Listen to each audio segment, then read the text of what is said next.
Township of Fire and Kenny Arsenal. Northern Emotion and Tony Williams.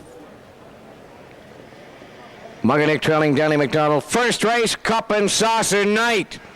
Here they come. They're off in pacing, leaving out. That is Timeless Style. Racing second towards the rail. Chip in the pocket from the outside is Woodmere Jock. Racing third. Timeless Style is rough gated into the turn now. And racing on the lead, but he is not good gated. At the rail, on the front. And they go by the eighth and turn to the back stretch. Now he's going to straighten out and show the way for Walter Chevrolet. Second up the rail is Chip in the pocket. Now up into third is Woodmere Jock. Pacing the rail in fourth. That is Mugger Nick. Then racing from fifth now. As they move on to the opening quarter, that is Township of Fire up and driving. There goes J.K. Kinlock, now out of six, and the trailer. That is Northern Emotion, the opener 32 seconds flat. On their way to the upper turn for the first time they go. And they're led by Timeless Style. They're over to 3/8. Chip in the pocket. He's right in the pocket, getting the two-hole ride. J.K. Kinlock is moving up third on the outside. Racing fourth towards the rail. As they move down the stretch is Woodmere Jock. Pacing up on the outside for fifth, and now with the cover. As they arrive at the opening half-mile, Township of Fire. Outside for sixth, that is Northern Emotion. And up the rail, the trailer is Mugger Nick seventh. By the half-mile, they're pairing up now up front. And up the rail, Timeless Style over the half in 104 and 3. Second on the outside, J.K. Kinlock. Third at the rail now is Chip in the pocket. On the turn on the outside, Township of Fire drafting in with a second over cover. In at the rail now in fifth. That is Woodmere Jock, six outside. That is Northern Emotion trailing at the rail. Mugger Nick going next to three-quarters. J.K. Kinlock outside. Timeless Style inside. Pacing after them third, Township of Fire. Then in fourth, Chip in the pocket, 1:36. The time down at three-quarters. They race midway around that upper turn. Second and final time now. Eighth of a mile left to go, and it's Timeless Style at the rail. J.K. Kinlock came early, and she's living on the outside and wearing them down now. Taking over the deep stretch lead. J.K. Kinlock, second towards the rail. Timeless Style, Township of Fire. Here's a finish. J.K. Kinlock on the outside. Here they are.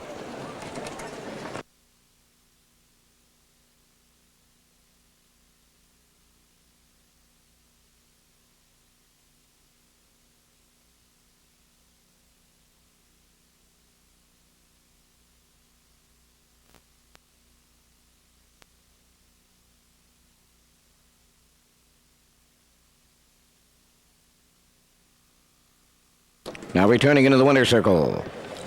From the first race, 3 J.K. Kinlock. Pacing Chestnut Gelding, 4 by Umbro Acton. From the Tomport Irvin Dam, J.K. Rose. The owner, trainer, driver, Joe Smollett of Charlottetown. Opens up, Cup and Saucer Night 40.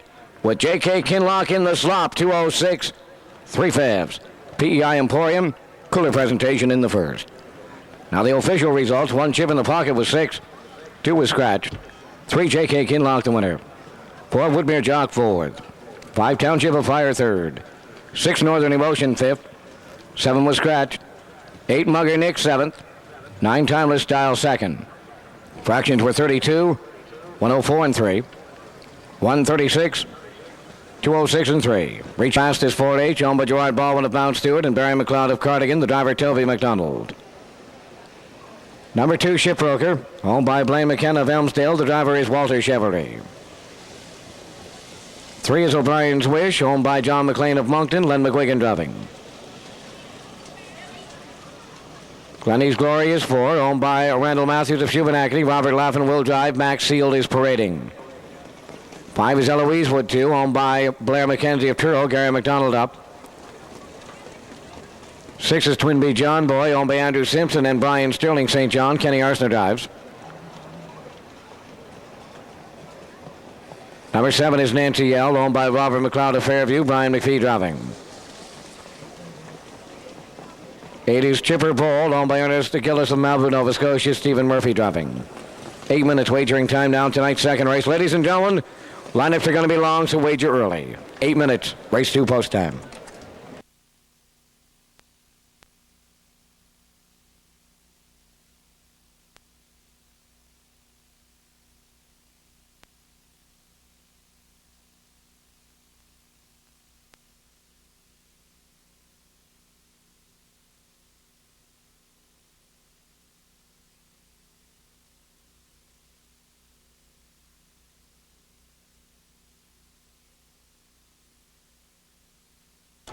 Race number 2 is lining up on the gate. Fastest 4H on the rail in Toby McDonald. Shipbroker 2, Walter Chevrolet. O'Brien's Wish is 3, and Len McGuigan. Glenny's Glory 4, Robert Laffin. Eloise Wood 2 is 5, and Gary McDonald. Twinbee John Boy is 6, and Kenny Arsenault. Nancy Al is 7, and Brian McPhee. Chipper Bowl trails from 8, and Stephen Murphy. It's second race post time at Charlottetown. Here they come. Off and pacing, good start and leaving out. That's O'Brien's Wish. In at the rail fastest 4H is second. Up on the outside, Glenny's Glory third, rounding the turn. From the far outside and into fourth is Nancy L. At the rail and racing fifth is Chipper Vol. Then it's Shipbroker 6, pacing 7th. Eloise Wood 2. The early trailer, Twinbee John Boy going to the quarter mile. And Len McGuigan has hustled O'Brien's Wish right to the lead now. From the outside, the challenger. That is Glenny's Glory. Gonna get a ticket in here, folks. He's parked out second. Third up the rail. Fastest 4H. Racing after them fourth. After the quarter, 28 and 4. And that's a big one on that track tonight. Over to 3H. O'Brien's Wish. Left like a bearcat from the outside. The ticket is issued as they drive down the lane to Glenny's Glory. Fastest 4H in the pocket. Racing after them third. Up on the outside. Driving into fourth. There is Shipbroker. At the rail in fifth now. Nancy L, 6 on the outside. Chipper Bull. Then in seventh, Eloise Wood 2. Trailing the field, Twinbee John Boy, the half. 59, 3/5. Over now to the 5/8, midway on the paddock turn. O'Brien's Wish showing the way. Second fastest 4H. Here comes Shipbroker. Starting up on the outside, 3 wide third. Glenny's Glory between them fourth. Up the rail, Nancy L, fifth. 3 wide and 6 now. Chipper Bull. How about 4 wide? And that's Eloise Wood 2. Driving up 7th. Trailing the field, Twinbee John Boy, 3/4. Shipbroker in 1:32 and a 2. And it's all Shipbroker. Eloise Wood 2. Now on the outside, second. Third up the rail, O'Brien's Wish. Racing up fourth. Fastest 4H. Then in fifth, Chipper Bull. Driving on down the lane. And well in hand, it's Shipbroker. Eloise Wood 2. Now second. Racing for third. On the far outside. They drive at the finish. Shipbroker. Here they are.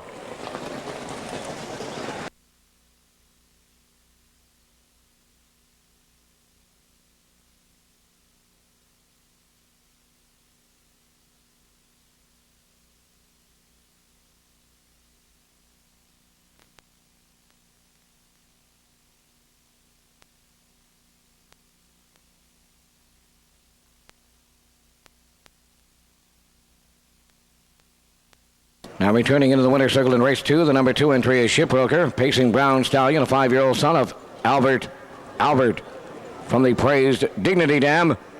Blair Toil. Owned by Blaine McKenna, Elmsdale. Blaine does the training. Walter Chevy in the driver's seat. Walter's in the hunt for the Francis McIsaac Trophy for top points here this week. Time of the mile, 2:03 and 3. On 2, Shipbroker down the trackside. We have the CDP Old Timers hockey team. Gary Smith, Kathy Myers making the trackside presentations. Here are the official results. 1 fastest 4/8 7th. 2 Shipbroker the winner. 3 O'Brien's Wish 4th. 4 Glenny's Glory was 8th. 5 Eloise Wood 2 2nd. 6 Twinbee John Boy 6th. 7 Nancy L 5th. 8 Chipper Bull 3rd. Fractions 28 and 4. 59 and 3. 132 and 2. Mile in 2:03 and 3. Rechecking 7-1-4. 8-2-6-5-3. Now wagering on tonight's third race. Scratch number 3, Mixed Feelings. Scratch 9, Rasputin's Dream. Number 5, Just a Habit. The driver is Stephen Murphy. Number 6, Good Dear Good. The driver, Ron Gass. Heading the post parade tonight. Canada's first starting gate, folks. Very proudly to say, the Charlottetown Driving Park introduced the automobile starting gate to harness racing in 1948. On post parade, here's the third. 1 BK's Trouble, owned by Byron Gamester, Hunter River, Paul McDonald driving. Number 2, I Love Tequila, owned by Dale Sobey, Walter Simmons, and John Coffey, Norris Rogers driving. Number 3 Has Been Scratched. 4, Mr. Tom Mack, owned by Charlotte and Harry Trenham of Port Elgin, New Brunswick, Gary McDonald driving. 5 Just a Habit, owned by Frank Trenholm of Fort Hood. The driver is Stephen Murphy. Good Dear Good 6, owned by Blair Seymour, Glace Bay. Ron Gass drives. Number 7 is Skip the Run, owned by Wayne Webby of Dartmouth. Mark Webby driving. Number 8 is Kilcairn Peddler, owned by J.M. Shanks. D.A. Stevens of St. John, driven tonight by Walter Chevrolet. 6 minutes wagering time in the third race. Wager early, closing in 6. Every major race has a long shot or sleeper. In this year's race, that distinction may well go to Keystone Lowdown. His connections know he's an outsider. But with the rail post and a driver who's won this race in the past, they also realize anything can happen in a horse race. He was a real nice 3-year-old colt, and then due to injury, I guess he passed from hand to hand. And Mike Noble bought him and sent him down to Mike December. No one knew what kind of horse he was going to be, and then he just seemed to get better and better, and next thing you know, he ended up down here. He races good. He gives it all every time. He's probably not as good as them horses in there, but the rail and the half mile might help him, you know. I've been coming home every year since I went away, and everybody likes it. And well, to have one in there is just extra special. I've seen lots of big races, but just different, you know. Gold Cup's a lot more fun. There's a lot more people around. It's not really the money, even though they're going for good money this year. No one really cares about the money. No one even talks about it. Just the race, you know. I see El Perfecto leaving, and then probably Corey's Big Guy. And, well, Paul will be trying to get an early seat with Keystone Lowdown, and then probably be lots of early action after the quarter.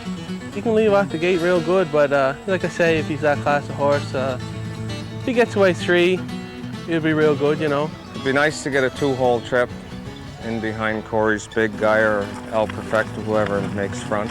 There was some good horse in his class, and he did race real good. Feels very good. To win would be a big thrill.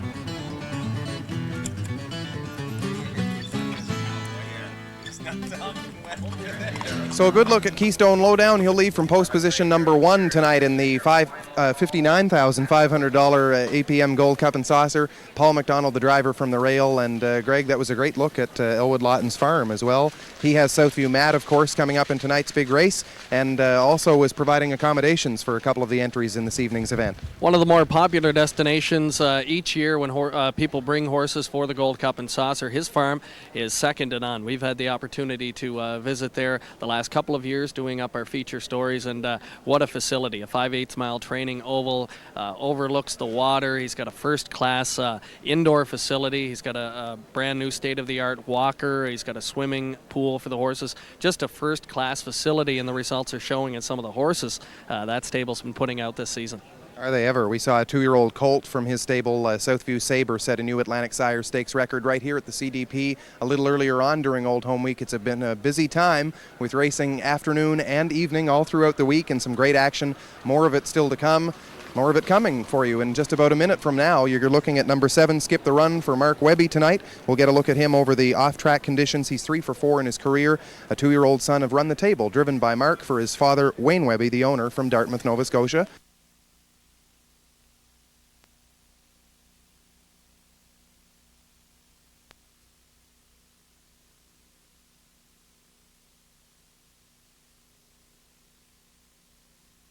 Evening's third race, lining up on the gate. BK's Trouble and Paul McDonald. I Love Tequila for Norris Rogers. Mr. Tom Mack and Gary McDonald. Just a Habit and Stephen Murphy. Good Dear Good, Ronnie Gass. Skip the Run is outside for Mark Webby. Trailing Kilcairn Peddler and Walter Chevrolet. It's third race post time. They're at the top of the stretch. Here they come. They're off and pacing, and as they get away from the rail, it's BK's Trouble, and from the far outside, Skip the Run, now moving into second.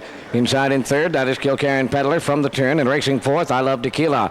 From the outside fifth is Mr. Tom Mack, then racing sixth as they move on around the turn and arrive up that opening eighth and turn to the backstretch. Then the early trailer, that is Good Dear Good in seventh, on their way to the opener, and Paul McDonald has BK's Trouble out in front by 2. Skip the Run away is second. Up into third, that is Kilkerran Peddler, then up the rail in 4th. I Love Tequila racing from 5th. Along the inside, Mr. Tom Mack pacing 6th, Just a Habit. Opener was 31 seconds flat. The Triller, that is Good Dear Good in 7th. Midway on the upper turn, and on the lead, BK's Trouble, and right from the 2-hole, there goes Skip the Run, sent out now to challenge. Pacing all alone in 3rd is Kilkerran Peddler, then up the rail 4th. I Love Tequila, and she's under urging there. Pacing up on the outside, Mr. Tom Mack is 5th. Then in 6th up the rail, Just a Habit. The Triller on the outside is Good Dear Good in 7th by the opening half mile. Skip the Run on the outside with the lead. Second up the rail is BK's Trouble. Racing 3rd, Kilkerran Peddler, the half in 102 and 1. On the turn, I Love Tequila continuing 4th. Mr. Tom Mack outside of 5th. Off stride at the rail goes Just a Habit. Now into 6 is Good Dear Good. And then they're on their way to 3/4. From the outside, Skip the Run has taken over the lead and about to clear. BK's Trouble now is 2nd, racing 3rd. That is Kilkerran Peddler, and he's moving out. Mr. Tom Mack 4th, 3/4, 1:33 flat. 3rd quarter, 30 and 4. Round the turn with an 8 to go. Skip the Run, 2-year-old out in front with an 8 to go. 2nd, BK's Trouble. 3rd on the outside, Kilkerran Peddler at the rail in 4th. That is Mr. Tom Mack driving down the lane. Skip the Run. Kilkerran Peddler on the outside. And 3rd, BK's Trouble at the finish. Skip the Run. Here they are.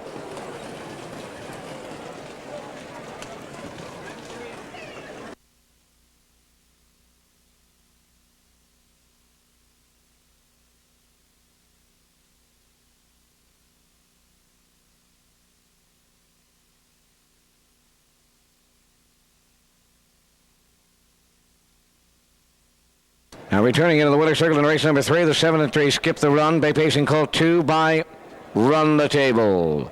From the Abercrombie Dam, Miss Abskip. On by Wayne Webby of Dartmouth, Nova Scotia. Mark Webby training and driving. Colts now 4 wins and 5 lifetime starts. In the slop tonight, 205, 3/5. On 7, Skip the Run down at trackside. Gold Cup and Restaurant and Lounge. Cooler presentation made at trackside. Here are the official results now in the 3rd race. It's official. 1 BK's Trouble finished 3rd, placed 4th. Lap down break at the finish. 2 I Love Tequila 6th. 3 was scratched. 4 Mr. Tom Mack 4th, placed 3rd. 5 Just a Habit 7th. 6 Good Dear Good 5th. 7 Skip the Run, the race winner. 8 Kilkerran Peddler was 2nd. 9 was scratched. Fractions for the mile 31. 102 and 1. 133, mile 205 and 3. Rechecking after the placing. 4, 6 scratched. 3, 7, 5. 1, 2 scratched. 4th race is up and coming. No changes.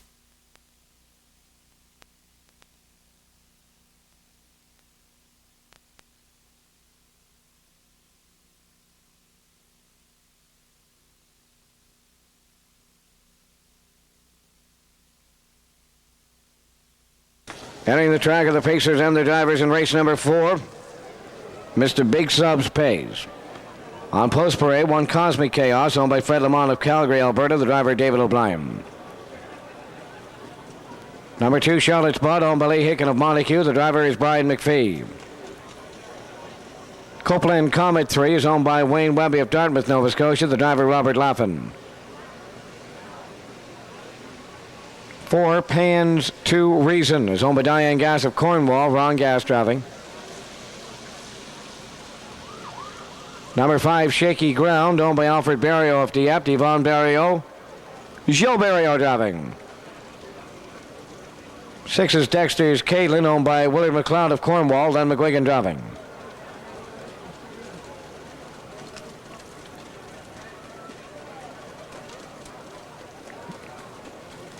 Number 7 is Cam Talk, owned by Joe McRae and Gerald Rooney, Gary Chapel drive. 8 Somewhere Special on the screen, owned and driven by Claude Portier. 5 minutes to post time. Wager early. Rain starting to fall here at Charlottetown. We'll go on our scheduled post times, ladies and gentlemen, so please wager early. Sought after prizes. In fact, Peck came to Charlottetown armed with a powerful two-horse entry in Corey's Big Guy and Glenroyd on end. The pair promptly swept the first two Gold Cup and Saucer eliminations. Here comes Trial 1. Force of life at the rail. Glenroyd and in on the outside. The only one with a shot at him now. They're in deep stretch, coming to the finish, and Glenroyd it in. Trial 1 for Chevrolet. 3/4, 1:25, 1/5, and here comes Corey's Big Guy in Trial 2. Second on the outside, Southview Matt. Keystone low down third. It's Trial 2 to Corey's Big Guy and Gilles Barrio. The sweep of Trials 1 and 2 left Peck with a decision of which horse he would enter in the Gold Cup final. He hopes he made the right choice in Corey's Big Guy to deliver the Hollywood ending he's looking for.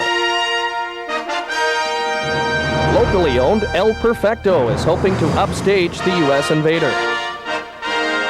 Last year's Maritime Free-for-All champion is back better than ever and comes into tonight's final off 3 straight wins, including a resounding triumph in Trial 3. 1:27-2. Boom! Just like that, they're down to an 8 to go. Here comes Trial 3 in the lane, and it's still El Perfecto. Dexter's Lion is second. Order to go on the outside is third. Deep in the stretch. Trial 3, El Perfecto and Gilles Barrio. Driver Gilles Barrio has won this race before and is highly regarded as one of Atlantic Canada's premier big money drivers. This year's race also boasts a tremendous supporting cast, and it's anyone's guess who will take the lead role in this year's Pacing Classic. Lights, camera, action! APM presents the 40th running of the Gold Cup and Saucer.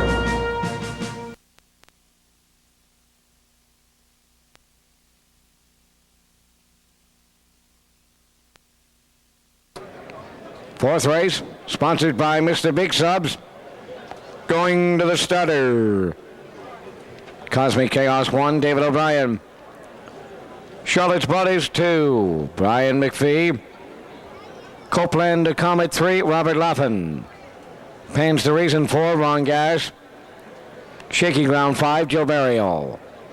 Dexter's Caitlin is 6 and Len McGuigan. Cam Talk is 7 and Gary Chappell. Trailing 8 Somewhere Special, Claude Portier. Fourth race. On the gate, it's race time.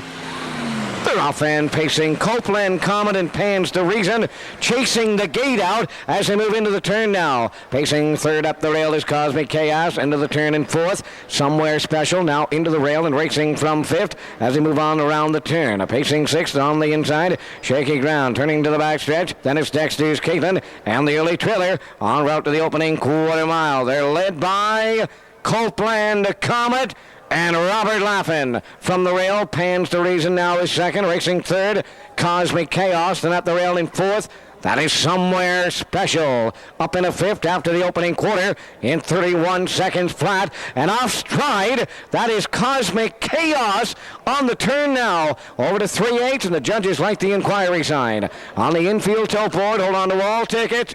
Here in race number 4. Judges inquiry underway, and they're approaching the opening half mile. Copeland Comet getting them there. Now on the outside, that is Somewhere Special. Pans the Reason third. Fourth out the rail is Charlotte's Bud. Then in fifth, Cosmic Chaos. Up on the outside, 6, Dexter's Caitlin. Then 7, Shaky Ground. Trailing the field, Cam Talk, the Hap, 101 and a 1. Second quarter, 30-1 by 5/8, now to 3/4, and as a team up front, Somewhere Special on the outside, Copeland Comet at the rail, Pans to Reason, waiting to pounce, he's at the rail third, pacing fourth, Charlotte's Bud, then in fifth, Cosmic Chaos, Shaky Ground 6, Dexter's Caitlin 7th. The trailer, Cam Talk 132 and 2 3/4, 8th of a mile up to go, and in up the rail, Copeland Comet coming back on from the outside. That's Somewhere Special. Charlotte's Broadway outside, Pans the Reason up the rail. Down the lane they come, Copeland Comet, Pans the Reason outside. Charlotte's Bud is third. It's Copeland Comet, undefeated in 4. Here they are.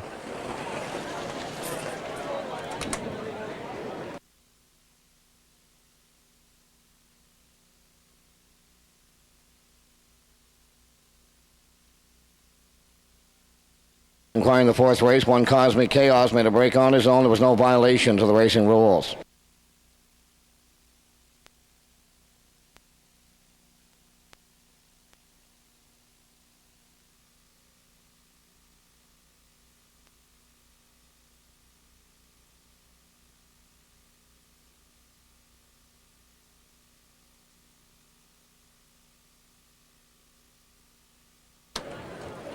Now returning into the winner's circle in race number 4, the number 3 entry, Copeland Comet. Pay pacing Colt 2 by Run the Table. From the Most Happy Fella Dam, Heritage. On by Wayne Webby of Dartmouth, Nova Scotia. Robert Laughlin training and driving. Colt is undefeated in 4. Lifetime starts, mile tonight to 3/5. On 3, Copeland Comet in the 4th race with a cooler presentation being made on behalf of Mr. Big Subs. Here are the official results. 1 Cosmic Chaos 4th. 2 Charlotte's Bud 3rd. 3 Copeland Comet the winner. 4 Pans to Reason 2nd. 5 Shaky Ground 6. 6 Dexter's Caitlin 7th. 7 Cam Talk was 8th. 8 Somewhere Special 5th. Fractions were 31, 101 and 1. 132 and 2. Mile 203 and 3. Rechecking 431. 26785.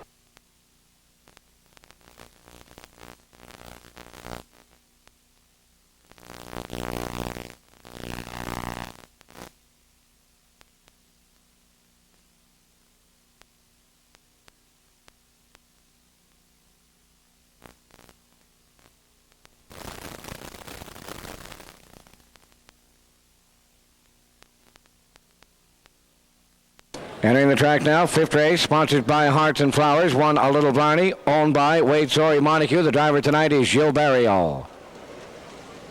2 is Rose Hips, owned by Faye Gamester, Hunter River, Paul McDonald driving. 3 Put the Hammer Down, owned by Dale and Ronnie Rennie of Elmsdale, Norris Rogers up.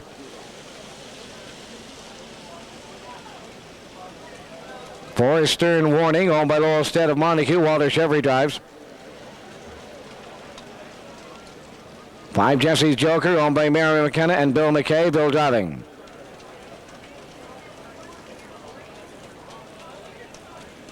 6 Maple Grove Helios, owned by Gary McPherson, Ron Matheson drives.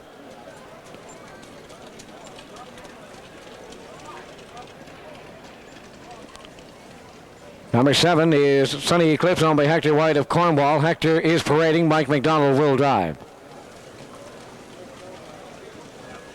8 is Armbro Supernova, owned by Sandra Foley of Fredericton. The driver tonight, Kenny Arsenault. 7 minutes wagering time. Race 5 closing, 7 minutes.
Race number 5 on the way to the stutter. A Little Brownie on the rail in Joe Barrio. Rose Hips is 2 and Paul McDonald. Put the Hammer Down 3, Norris Rogers. Stern Warning is 4, Walter Chevrolet. Jesse's Joker 5 and Bill McKay. Maple Grove Helios 6 and Ron Matheson. Outside Sunny Eclipse is 7 and Mike McDonald. Trailing from 8, Ambro, Supernova, Kenny Arsenal. 5th race, post time. They're off and pacing, put the Hammer Down, leaving out Jesse's Joker to his outside, racing 3rd on a far outside.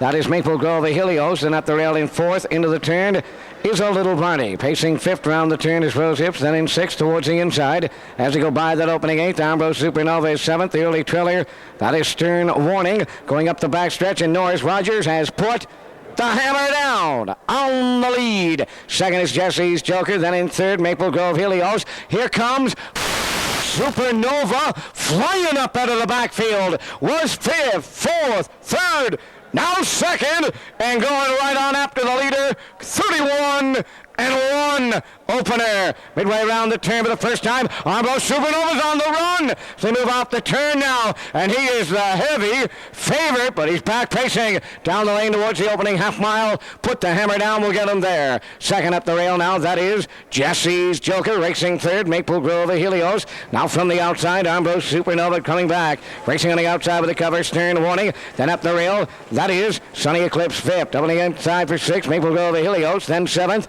A Little Barney, and the trailer as they move into the turn now for time 2. Rose Hips, the half in 1:01 and 3, 2nd quarter, 30 and change. On their way up the backstretch they go, racing to 3/4. Put the Hammer Down, getting him there. 2nd on the outside, Ambrose Supernova. Driving up now 3rd, Stern Warning. In at the rail and racing 4th. That is Jesse's Joker on by 3/4 now. And it's Ambrose Supernova on the lead. 2nd on the outside, Stern Warning. Put the Hammer Down is 3rd, 1:33 and 2. Down at 3/4. Inside of an 1/8 of a mile up to go. Supernova turning home. Stern Warning on the outside. Put the Hammer Down is 3rd. Jesse's Joker now in 4th. They're in deep stretch. Now arriving at the finish here in the 5th. Ambrose Supernova. Here they are.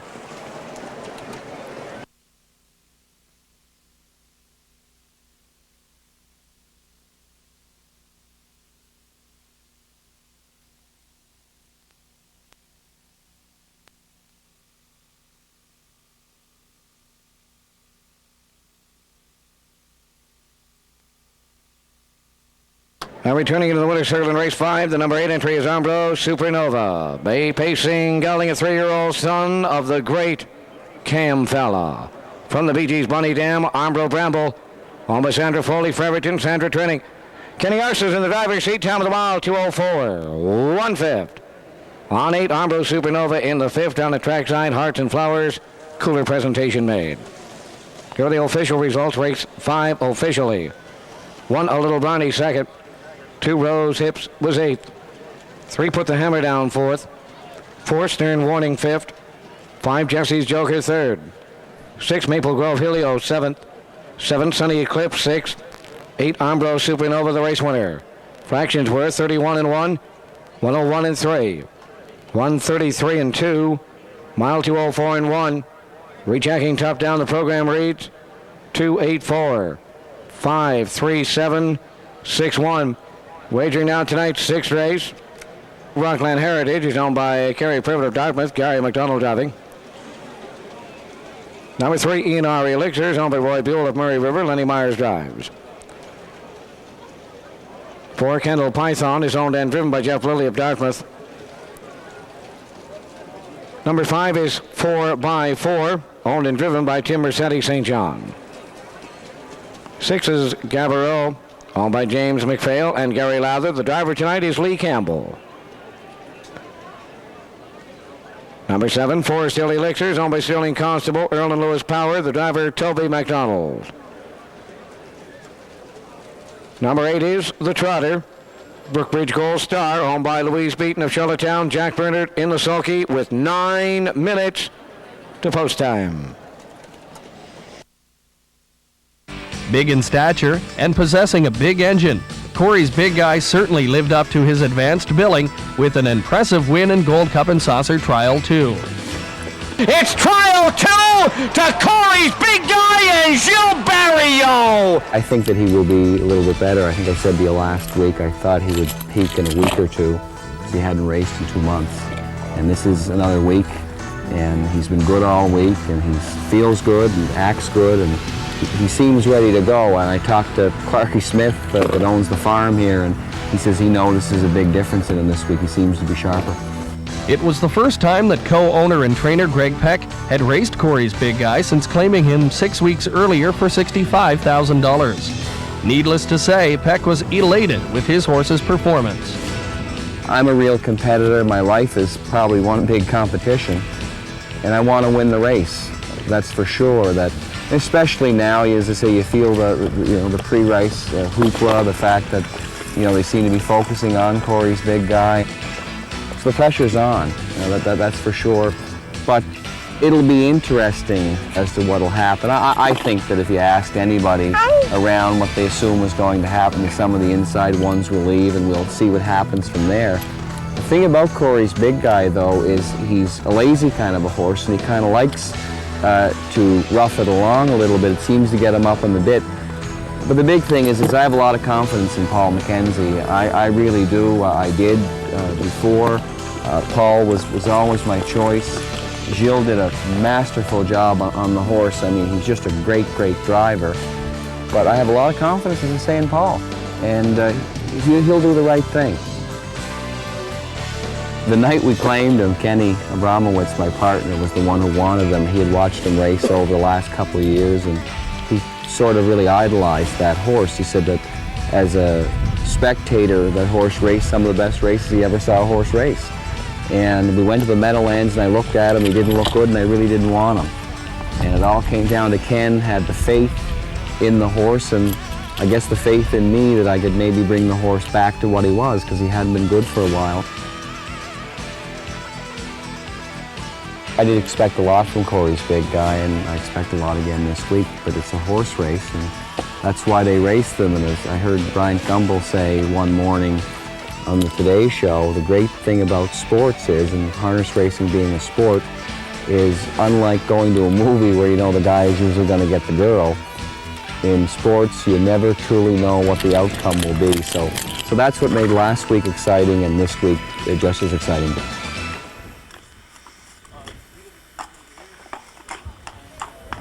A great look at Corey. It's got to be a relaxing spot for a horse to spend his time. He's probably going to have to build another barn now with Corey being there all week, but it was a great facility, and we really enjoyed it, and they've really helped us out a lot. I mean, Clarky and his wife Dottie could not have been more helpful, and I think that Corey's actually gotten better, and I hear Clarky, he's there more than I am, and he says every day this horse seems to feel even better each day that he's been here, so I hope it'll help him tonight. How's the horse feeling coming into tonight? Oh, he feels great. I mean, he's been real good all week. I just talked to Paul McKenzie a little while ago, and I said to Paul, it really comes down to this, that Corey's real good tonight, Paul's a great driver, whatever happens, happens. But we think we got a good shot. You've got to feel good about all of those intangibles, of course, and Paul McKenzie has the experience having driven Little Black Book, a winner in this big feature years ago. It's special for you to be here as an owner, and I think maybe it might be special for Paul to be here as a driver coming back home. Yeah, Paul's wife told me when I'd call Paul to drive the horse that it was very special to win with the Little Black Book, but she said he thought it would be really maybe even more special to win it again. It would be maybe the affirmation of his Gold Cup and Saucer. And for you, tell me what you can about the overall week experience. You and I spoke right after the trial victories with Glenroyd on N and with Corey's Big Guy, and I know that for you as a person who was here as a youngster watching this race, the build-up is tremendous. What more have you learned about that type of experience as an owner this time around? Well, just what you said, this isn't a race. This is really an experience, that's for sure. That Nancy and I have been talking about it all week, just that I kind of come here thinking, well, it won't be that much big of a deal, but it's been a huge deal. The track have treated us phenomenally. Jack Brown, Mike Brown, Gerard Smith, and Bert McQuaid at the Atlantic Lottery Corporation has treated us. And unfortunately, I always forget about the APM group, who's in on this as well. I give you guys Atlantic Lottery all the credit, but the APM group as well has treated us phenomenally. So we're very pleased with the whole event. And it's a family experience for you, I know. Family, we've had Brendan and Sean here. My parents are here. My brother is here. My uncle is here. Everybody's come. There's a lot of people here from Cape Breton. I hope I win it for them. There are a lot of people here from Cape Breton and also back there watching. We've had inquiries from there all week long. How's Greg doing? How's the horse doing? Cape Breton, what can you say about that place as a production ground for people in harness racing? Well, I read, by the way, today in The Guardian, this was the first time since the early 60s that Cape Breton has had a chance at the Gold Cup and Saucer, and that made me feel very good, and now I really feel I've got to represent Cape Breton, and I'm hoping that Corey will come through tonight. Unfortunately, the weather didn't cooperate, but I hope he'll overcome. Well, I know that I speak for a lot of Cape Bretoners when I say that you've done a great job representing that place. What is it about the pride that those people have in the industry that produces so many lovers of harness racing? Great horse people, too. I mean, lovers of harness racing. I talked to Kevin McMaster, who was here last night. He's Ladies and gentlemen, in the booth tonight. Within 5 years, it's an unbelievable ground for someone to start. So I don't know what it is, but we've grown up with horses, and I tell people at home in the U.S. it's either we play hockey or horses, one or the other, and I chose the horses. And I think a lot of people there do as well. Collie Sparling didn't want me to let you get away unless I asked you about that fella.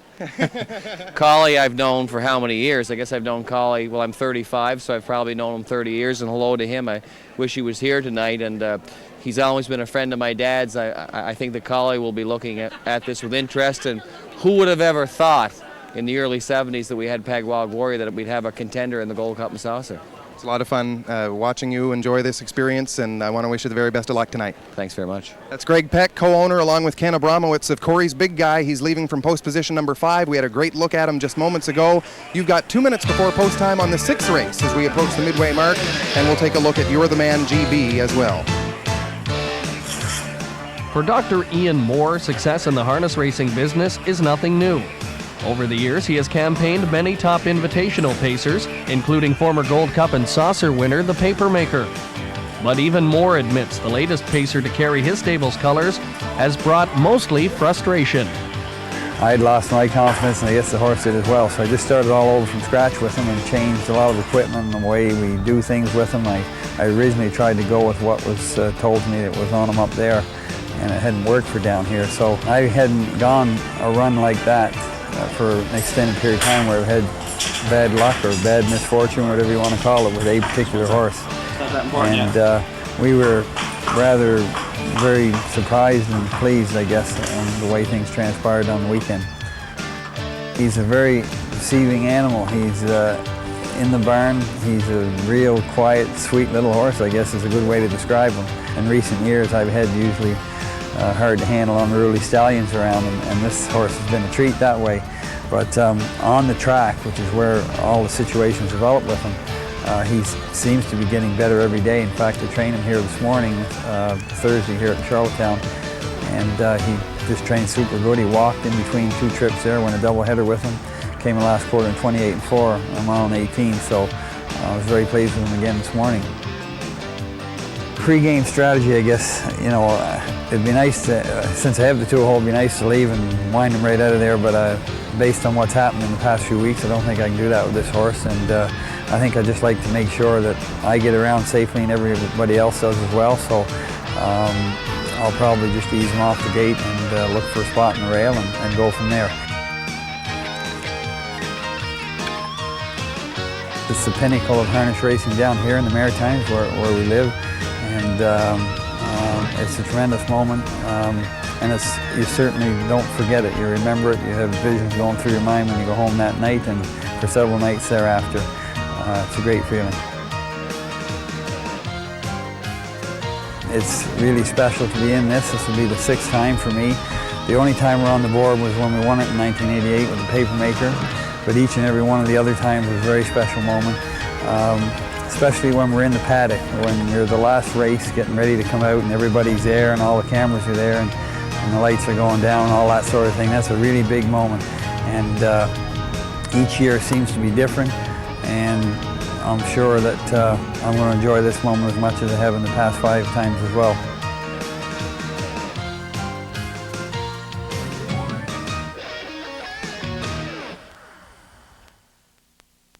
By Rockland Heritage. In our Elixir, Kendall Python, the 4 Kendall Python, right now, the favorite. 4x4, Gabbro, Forest Hill Elixir, and in the second tier, the 8 Brookridge Gold Star.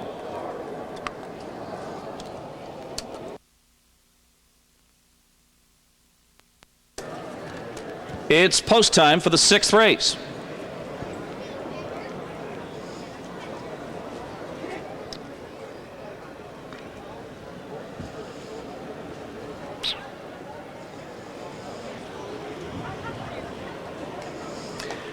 Field lined up for the 6th race. They're picking up speed, and here they come. And they're off and pacing. Kendall Python, the favorite, takes them out of there. ENR Elixir, and from the inside, Acton Alike. They're 3 wide as they race around the first turn and battle there. And it's ENR Elixir. ENR Elixir on the outside, reaching up for the lead. Acton Alike settles in the second spot as they race off the turn and down the backstretch. Off stride went the 4, Kendall Python. On the rail, Rockland Heritage is racing third as they continue up the backstretch. 3 lengths, and Brookridge Gold Star got away in the 4th position past the opening quarter mile. That one followed by Kendall Python. The opening quarter, they're by that station, and rounding the turn. The quarter was 29-3, and it's ENR Elixir with Acton Alike second, Rockland Heritage third, Brookridge Gold Star is 4th, and they reel off the turn and come by us for the first time. 4x4 is now getting underway on the outside in the 5th spot as they bring them past us and head towards the half mile. Then on the rail comes Kendall Python, who's back pacing, and the trailers in this field are the 6 Gabbro and Forest Hill Elixir. And they race past the half. The quarter was 29-3, and they race onto the turn and down the backstretch they go. And on the inside, ENR Elixir still on top. Challenged now by Acton Alike as they race down the backstretch. 3 wide comes Rockland Heritage. Rockland Heritage now rocking and rolling and taking the lead. Gary McDonald in Rockland Heritage now sweeps past and takes charge after that 3 wide move. Acton Alike is now second as they raced past the half in a minute 3/5. They're by 3/4 and on the final turn now. Acton Alike trying to get away from the field. Rockland Heritage now. Rockland Heritage by 2 with Acton Alike in the second spot as they turn for home. And it's Rockland Heritage who leads the way here. Rockland Heritage by 3 lengths and cruising with Acton Alike second. And on the far outside, that's 4x4 coming on third. It's Rockland Heritage in front.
gentlemen, the unofficial winner, Rockland Heritage, a 6-year-old bay son of Yankee Rock out of Katie Chance by Skipper Chance, owned by Carrie Privet of Dartmouth, Nova Scotia.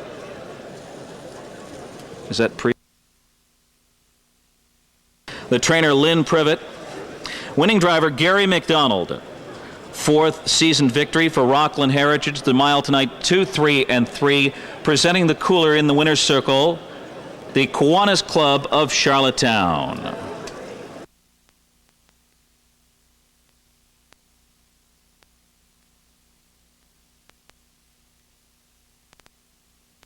$11.40, $2.11.40.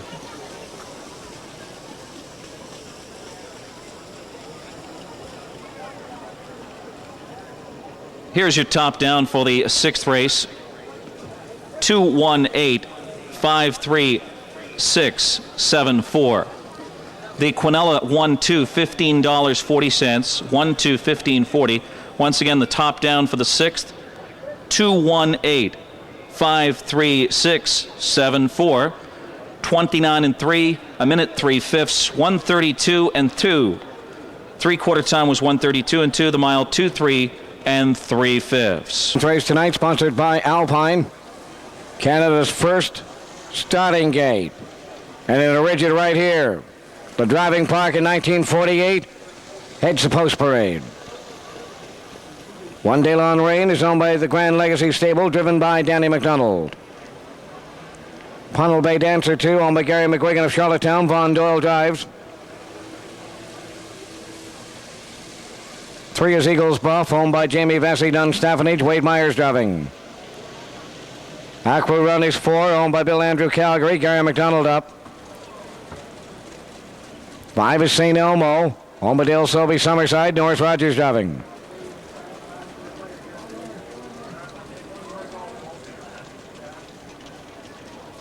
Number 6 is Die High, owned and driven by Charlie Ross of St. John.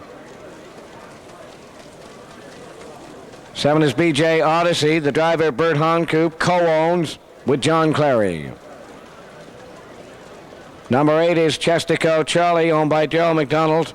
John Beaton driving. Post time, 6 minutes.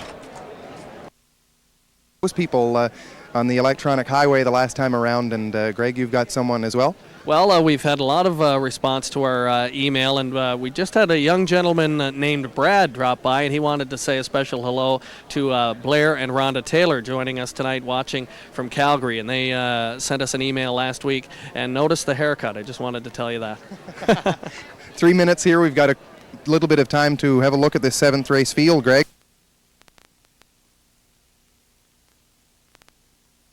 Greg Peck has dreamed of his entire racing career. The chance to come home with a horse capable of competing for one of harness racing's most sought-after prizes. In fact, Peck came to Charlottetown armed with a powerful 2-horse entry in Corey's Big Guy and Glenroyd on N. The pair promptly swept the first 2 Gold Cup and Saucer eliminations.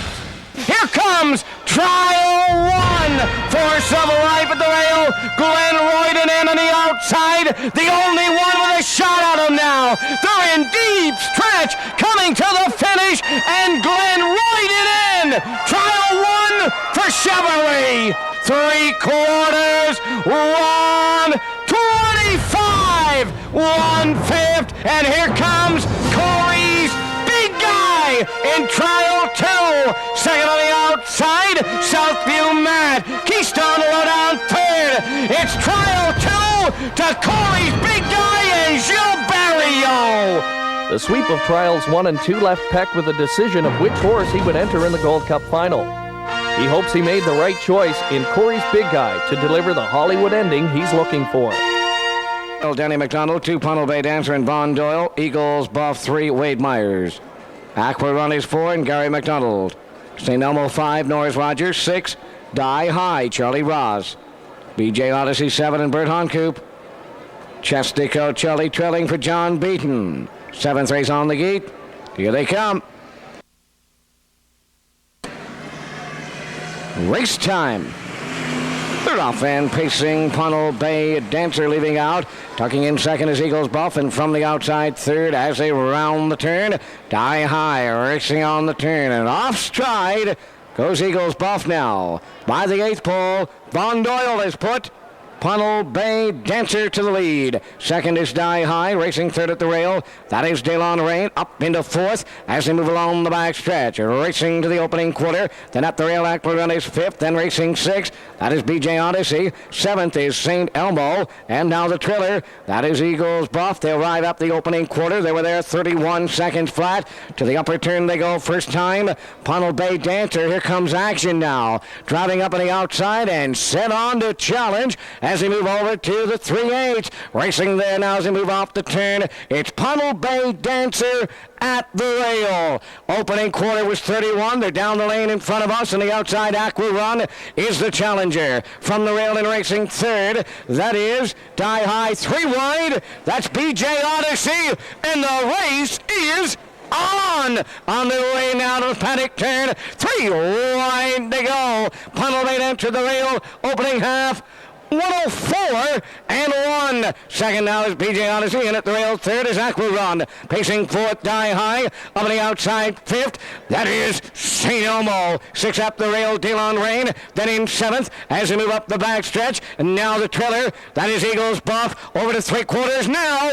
Punnell Bay Dancer, BJ Odyssey. Bridle to bridle now. In at the rail, Aquarun is third. Fourth to the outside. They move on around the turn. 3/4 up. In a 134. 2 fifths. Backside. 30 and 1. On the way down the lane. Punnell Bay Dancer to the rail. BJ Odyssey has him collared now. Deep in the stretch to the finish. It's BJ Odyssey. Here they are.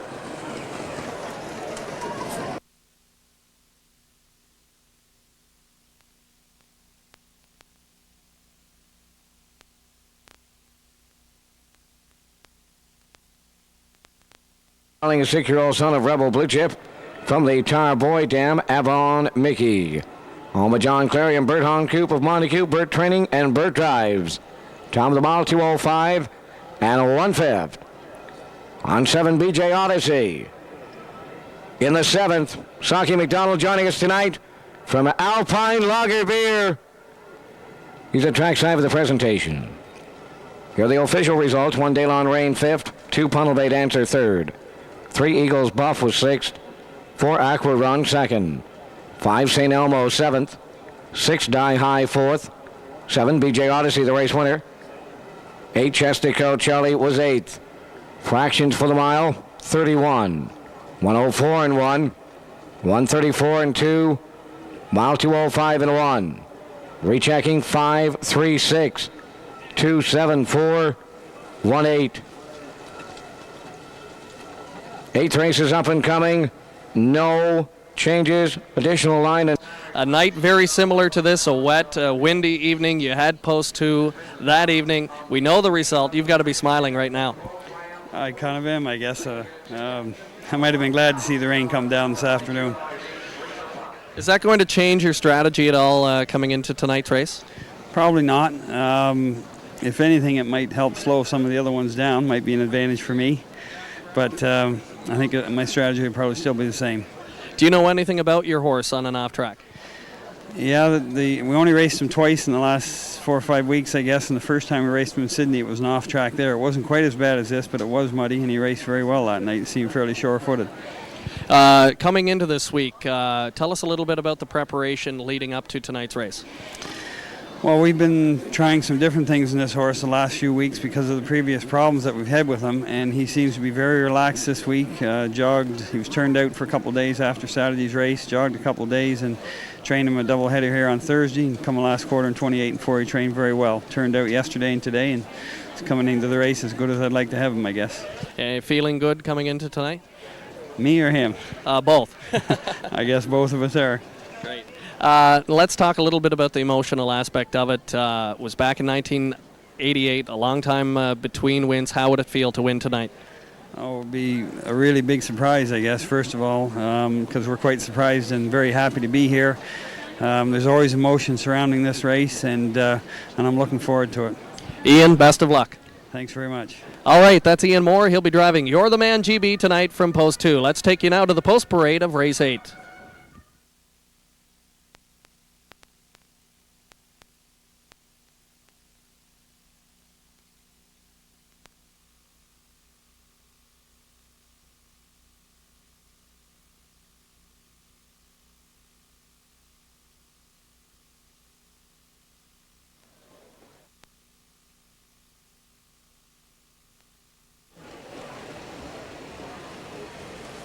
Number 2 is Sequestered. On the Eddie Deuce out of Kensington and to Jerry Hayward of Bedford, Nova Scotia. Paul McKenzie in the sulky. 3 Dandy Dexters on the Eric Holroyd of Winslow. Barry Craswell driving. Number 4 Fiddle and Speed on the Bill Andrew of Calgary, Alberta. Brian Andrew driving.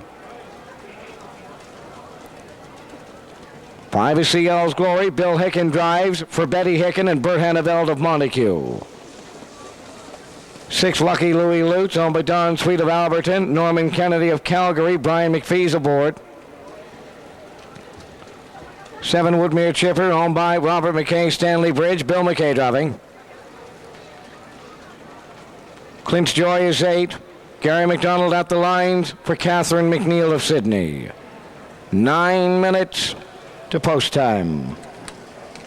Just about a week ago to get your spot in this final race. Tell me a little bit about how the horse might be feeling coming into tonight. He raced well the other night. The horse was late shipping in, and he got a little tired right down to the wire, but I think he'll be a lot sharper tonight because he's had a week in the field of playing, and he seems keen. There are a lot of people talking about this race, of course, as they always do all around Charlottetown, but some of the folks I'm talking to say, you know what, Order to Go from post 8, the trailing post tonight, just might be one of those horses who can get the job done. What about your approach to this race leaving from that trailing post position? Well, I'd sooner be on the gate, but half-mile track, the 8-hole is much better than probably the 6 or the 7, and I just hope the one horse gets out of there good and gets me placed, and we'll just kind of take it from there. You must enjoy participating in this event. We've seen you before, of course, with Country Colonel, as well as others here in this major feature. Tell me what your impressions are of this event with all of the pomp and pageantry that takes place. It must be special to be out there on the racetrack when that post parade comes around. Yes, I remember watching the race as a young fellow, and just kind of being excited, just the thrill of seeing the race and driving in it for the last several years. When you're on the track and you look over and see that crowd, it's quite a feeling. And about this horse a little more, he's got 10 wins on his program as a 3-year-old, and I know that you're not overly familiar with him, but confidence is always a factor that people talk about approaching races. How does that factor in with a horse that you know, like this one, enjoys winning? This horse had a very big year last year, and he's raced a lot of tougher horses this year, and that's probably why he hasn't won as much and hasn't made as much money, but he's definitely as good as any horse in this race. Okay, John, we'll take a closer look at Order to Go here in just a moment. I want to thank you very much for coming on with us tonight, and good luck in tonight's race. Thanks very much, Chris. John Holmes drives Order to Go. We'll take a little closer look at him now with 7 minutes before post time on the 8th. Not long at all before we get set for the Gold Cup and Saucer, Order to of course, Go, sponsored by like many in this year's Classic, has been somewhat overshadowed by all of the hype surrounding the race favorites. And that may well play right into the hands of the horse who amassed 10 wins and almost $115,000 during a brilliant 3-year-old season. We kind of left looking to see if we could get the front or clear when the rail horse run. There was a big 3-hole, so we backed in, and he had to pull. Horses were coming first up, and he was right at the wheel the whole way around the turn. They come a good last quarter, and maybe gained or lost, slightly. So he come a good last quarter being parked a mile. We're really pleased with that. After it's been a 24-hour ship down, and he's getting settled in the farm here, and he seems a little more relaxed and laid back, that I think he'll be a little better now that he knows what he's been to the track before. Order is he's a homebred that he's raised by the owner right at his farm. He's a very quiet horse. He's very well mannered, and he's just an all-around horse. He can leave well or he can finish well. He's very handy. You can do whatever you want with him. very good on a half. Last year he raced the grassroots.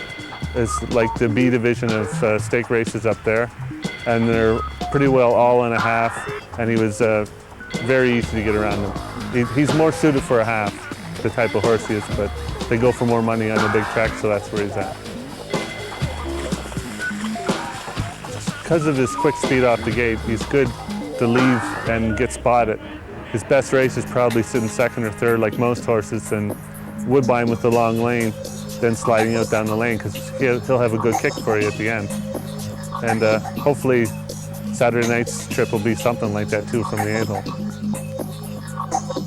I've raced in the North America Cup and finished 4th there by length, and a few other big races for money, but it doesn't carry the prestige of the Gold Cup and Saucer. I'm happy for Ian, the trainer, and James Smith, the owner. They've never been down here to experience before, and I think I'll be a little happier for them than me. Something new for them to see. I'm thinking that El Perfecto, he has the 3-hole. He'll be going to the front, I would think, and I think he's the horse to beat. He'll either cut it himself, or maybe Corey's big guy will be coming on the outside. But the first quarter will be fast, regardless who's there first. But they never pay the quarter. Ideally, it would be nice to get away. I don't think we're going to get away very close. The rail horse and the horse will leave probably, but I see us getting away about 5th or 6th. And if we can work a second over trip, that'd be great. Or if we're caught along the rail, any type of room in the last quarter, and they'll know we're in the race.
There they go. Good start as they get away. That is Fiddlin' Speed in the middle. From the rail, Hot Asset is going with him. From the outside, Lucky Louie Lutz third, rounding the turn. And he's rough-gated and on the run. But on the outside, at the 8th pole, Fiddle and Speed and Brian Andrew. They're on the lead. Second at the rail, Hot Asset up into third now as they straighten up the backstretch and go to that opening quarter mile. Pacing then into third. That is Sequestered. Fourth on the inside, Dandy Dexter. Racing fifth, Lucky Louie Lutz. Then in sixth as they go by that opening quarter mile. And they were race timed at the opener 29-4. And here comes Sequestered. On the move on the outside, and Mackenzie stretching her out, coming on now to take the lead. Second in up the rail, that is Fiddlin' Speed racing at third. Hot Asset, then in fourth. They move down the stretch. Dandy Dexter, Lucky Louie Lutz on the outside, fifth. Pacing sixth. From the outside is Clint's Joy. Then in seventh, Seagull's Glory, the trailer. Woodmere Chipper by the opening half mile. Sequestered cleared the lead in a minute. 4/5. Second down the outside is Hot Asset. Third at the rail, Fiddlin' Speed. Dandy Dexter inside fourth. Lucky Louie Lutz on the outside is fifth. Now Clint's Joy coming 3 wide, 6. Seventh towards the rail, Seagull's Glory. Woodmere Chipper trailing the field over to 3/4. Sequestered at the rail. Hot Asset between them. Clint's Joy is marching on the far outside. Now third in at the rail, fourth. Fiddlin' Speed, 3/4, 1:31, 4/5, 1/8 of a mile to go. Sequestered at the rail. Hot Asset between horses. Clint's Joy up the outside third. Turning on down the CDP home stretch now. Sequestered the leader. Hot Asset. Clint's Joy. Dandy Dexter coming between them at the finish. Sequestered. Here they are.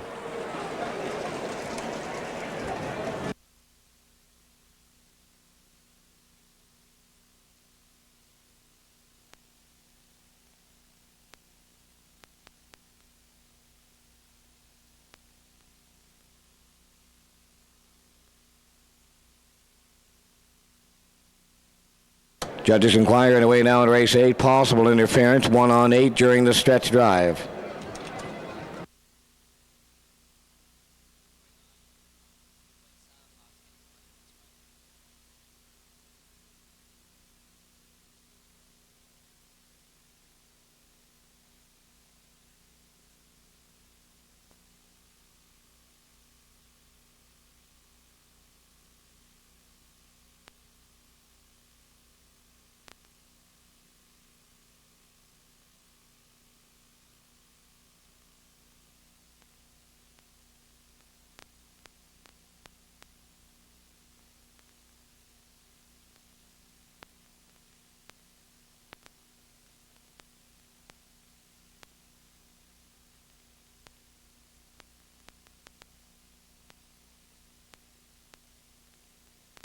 Number 4 by Cruising Yankee. From the distant Thunderdam, Thunderine. On the Eddie Doucette of Kensington, Jerry Hayward of Bedford, Nova Scotia. Eddie trains Paul McKenzie, enjoying a vacation here at Old Home Week. He's in the winner's circle. 2-3, 4/5. Time of the mile 2 sequestered in the 8th. Tropic Kiwi, cooler presentation sponsored by Atlas Wines at Trackside.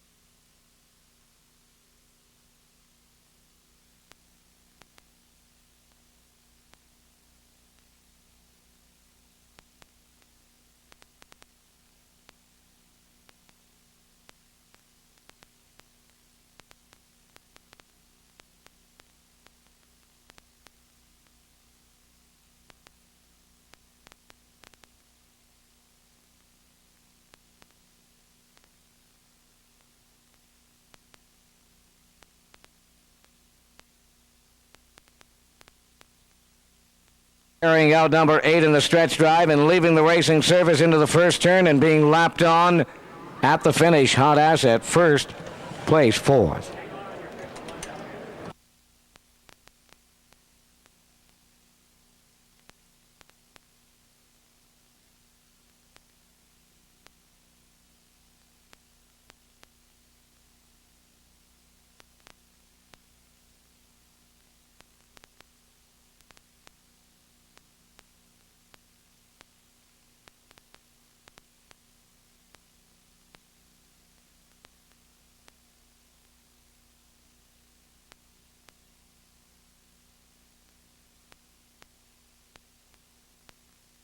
Eight in the stretch and leaving the racing surface in the first turn and being lapped on. 2 Sequester finished second, place first. 3 Dandy Dexter, third, place second. 4 Fiddlin' Speed, 6. 5 CL's Glory, 5th. 6 Lucky Louie Lutz was 8th. 7 Woodmere Chipper was 7th. 8 Clinch Joy, 4th, place 3rd. Fractions 29 and 4. 1 minute 4/5. 1:31 and 4. Mile in 2:03 and 4. Rechecking after the placings. 4-1-2. 6-5-8. 7-3. 9th race is up and coming. Scratch 2 last to leave. Scratch 7 Delon Rogue. 9 Fiddlin' Fats will move in. They're going to score from post 6. The driver is Brian Andrew.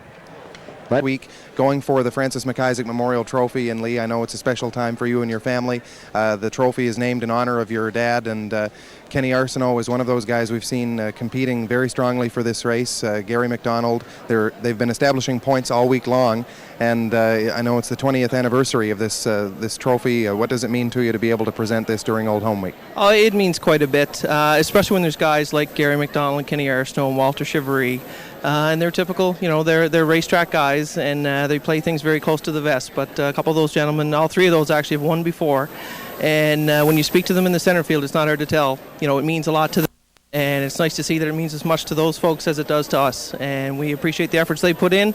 Again, having grown up with the industry, we know what it takes to win, and we certainly appreciate the efforts those gentlemen put forth. And your dad certainly knew what it took. As dedicated as the guys who were racing for that trophy this week, it'd be hard-pressed to find a guy like Francis McIsaac who is as dedicated. Some of these drivers I know look to his example as something to live by and drive by, and that must make you feel quite good as well. Oh, very much so. And like I say, a lot of these guys that are winning it, they knew my father. And someone like Gary McDonald, between the two of them, they logged more miles than likely Air Nova. They drove all over the Maritimes. And again, someone like Kenny Arsenault, who learned the craft under Marcel Berriot, again a good friend of my father's. And it's a special night for my family. And it's not hard to tell, especially when you're walking around the racetrack here. You see a lot of people who are kind enough to come up and say they knew my father, and always get a good story. And the stories, the older I got, I was allowed to hear some of the better stories, so I certainly appreciate that. That's great, Lee. Thanks very much for doing this tonight, and we'll get a look at the 9th race post parade with 12 minutes before post time. Again, the drivers competing all week long for the Francis McIsaac Memorial Trophy. Here's Vance Cameron. On the track now is the 9th race, the Weedman Pace. One is Who's a Gem, owned by Roddy Graham and Leo McDonald. Kenny Arsenault dropping. 2 is out. 3 Trenton's Best Call. On the Lawrence Simon of Hamilton. Karen McBay of Ancaster, Ontario. Gary Chappell drives. Number 4, Mr. Weeks, owned by Anthony Beaton, Duncan Gillis, and Kenny Gillis. Claire McDonald drives. 5 is Aaron M. Down, owned by Arthur Craig Crapo, Walter Chevry driving. 6 is Justice Hanover, owned by Carolyn and Donald McIsaac. Herb Holland up. 7 is Scratch. Number 8, Rapid Chuck, owned by the Boyd McDonald Produce Limited. Danny McDonald driving. 9 is Fiddle and Fats, owned by Bill Andrew Calgary. Brian Andrew driving. 10 minutes to post time. He's had a rough couple weeks getting here. Like a hired gun, he rolls into town this time every year. And no other driver has walked away with more Gold Cup and Saucer victories than driver Mike McDonald. This year he comes to the showdown in Charlottetown packing a loaded pistol in the top pacer, Force of Life. Mike's good in pressure situations, especially this one. He come up big and a lot of times for me, in Montreal, like since I've been on my own and stuff. He's probably going to come up big for me again. Mike's a good man on this track and he's a good man in that race. So, and he knows his way around the track. He's as good as any horse in there, I think. That's my opinion, but like he's raced tough at the Meadowlands and he's raced a lot of good horses. Like Greg's horse is a real good horse, and El Perfecto's a real good horse right here, right now. Like they're the 2 horses, probably the 2 horses to beat. And John Holmes, his horse is a nice horse too. Like they're all, like it's a real competitive field. So it's just the luck. Well, they're gonna have to roll, which everybody's gonna roll every year in the Gold Cup anyway. They're always going down the road because everybody wants to win. It's a prestigious race home here and everybody is going all they can. And like that, I think that should help my horse a little bit. He should be able to pick up the pieces, I hope, in the end.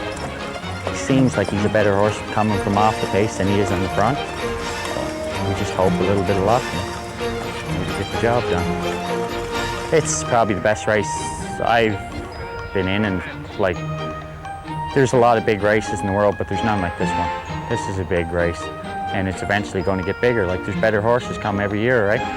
Like, for years, you just had a couple good horses. Now you're starting to get 3 fields of good horses for trials. Then you're ending up with a real good race. Like, there's a lot of good horses this year that didn't make it, that come here, that other years would be in the final. Keystone Lowdown has the rail. He can leave good. El Perfecto can leave good. Corey's big guy can leave good. And Troitz's horse, Dexter's Lion, can leave good. Like, they all can leave. Southview Mac at the outside, he's probably got to leave too. Like, they all, like, it's a tough race. Like, you could see a 56 half in there, and then, like, it's going to be a real competitive race that way. Like, everybody's going to be barreling into the first turn. So it's going to be like a real competitive. You're going to see big fractions, I think. I just hope the weather's nice. Because last year Native Born went 53. You never know. I just hope he's close. Because if he's close, I think he'll put out.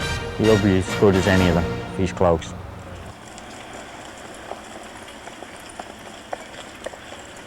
Well, we heard Ron McDonald in that feature speaking very highly of his driver tonight, Mike McDonald. Just so happens Mike McDonald is joining me now. He's known as Mr. Gold Cup and Saucer.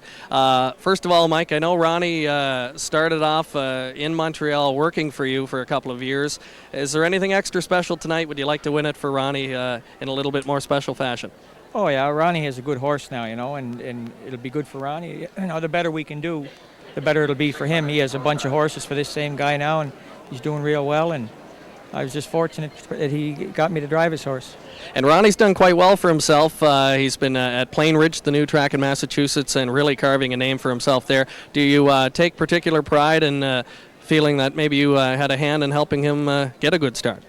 Well, yeah, you know, like all them guys, like a lot of them guys work for me, Ronnie and Stevie Charlton and Mark McDonald and all them, and you know, it's always nice when they do good. I mean, it doesn't mean that they learned anything from me, but they were working with me, you know, and it's I like to see them, you know, to see them all doing good. Well, I think you're being a little bit modest there, but that's certainly a trait of Mike McDonald. And Mike, known as Mr. Gold Cup and Saucer, you've got a horse tonight that you've only driven once recently in Force of Life. Tell us what you know about him from driving him last week in the trial. Well, last week he was worked up quite a bit, and he wasn't comfortable in the turns, you know. And Ronnie made some changes in him and that, and you know, he should be better tonight. I don't think the mud will hurt him any, you know. But like last week, he wasn't comfortable, you know. He had a tough week. Like he traveled from Montreal, and then you know he didn't have a very good go. We'll know a lot better tonight how he is. Like, you know, I mean, he's definitely the way he's raced all year. You know, he should be competitive. You know, I mean, like he should have. If he races what he shows before, like, you know, he'll be real competitive. Any expectations coming into the race on how the race is going to go and how you might race him tonight? Well, you know, like the three tough horses are all got good positions, and you know there'll be some going out of there, and you know, you're going to need a break along the way, you know, especially in the mud. You're going to need a break, and if this horse, you know, gets a break, he's got as good a shot as anybody. But you know, like on a muddy racetrack, and you know, the way the field, the way it's set up with the tough horses all drawing well, you know, like. That's the toughest part of it for me, and you know, like myself and Southview Matt, like 6 and 7, you know, it's tough going from there. And you are the winningest driver in Gold Cup and Saucer history. Do you ever get tired of winning this race? Oh, I'd like to win it again. It's getting tougher all the time. Just tell us a little bit from a perspective that somebody that's been in this race so many times and has had so much success. What is the feeling when you're under that spotlight parading? Well, it's a real good feeling. Like, you know, it's like tonight I had Ian Smith's mare in Montreal and Knightswood, probably the best 3-year-old that ever raced in Quebec, and they were going for $50,000. And I chose to be home here rather than go there tonight and race, because you know this race means more to me than anything in harness racing. Well, Mike, it certainly means a lot for us to have you here. You certainly add a lot to Old Home Week each and every year. Best of luck tonight. Thank you very much. All right, we're less than 4 minutes away from 9th race post time as we continue on with tonight's program, leading up to the 40th running of the Gold. 9th race, on the gate, gates on the move. 9th race sponsored by the Weed Man. From the rail out, Trenton's Best Cole and Gary Chappell, Mr. Weeks, Claire McDonald, Aaron M. Down and Walter Chevery. Justice Hanover and Herb Holland. Who's a Gem and Kenny Arsenault. Fiddle and Fats, Brian Andrew. Rapid Chuck trailing Danny McDonald. 9th race on the gate, and here they come. They're off and pacing back, leaving. That is, as they move into the turn, Aaron M. Down. They're into the turn and from the inside. racing onward for the lead as they move on around the turn, over to the opening 8th pole and up the inside, showing the way as they get set to turn up the backstretch. That is Trenton's Best Cole. From the outside, Who's a Gem coming a second. Pacing after them third. On the inside as they race along the backstretch, that is Rapid Chalk. Then in 4th as they move to the opening quarter mile, Justice Hanover pacing 5th up the rail as they arrive at that opener now. Here's Mr. Weeks, then racing on the inside. From the outside, moving up the trailer is Aaron M. down. 30 seconds flat.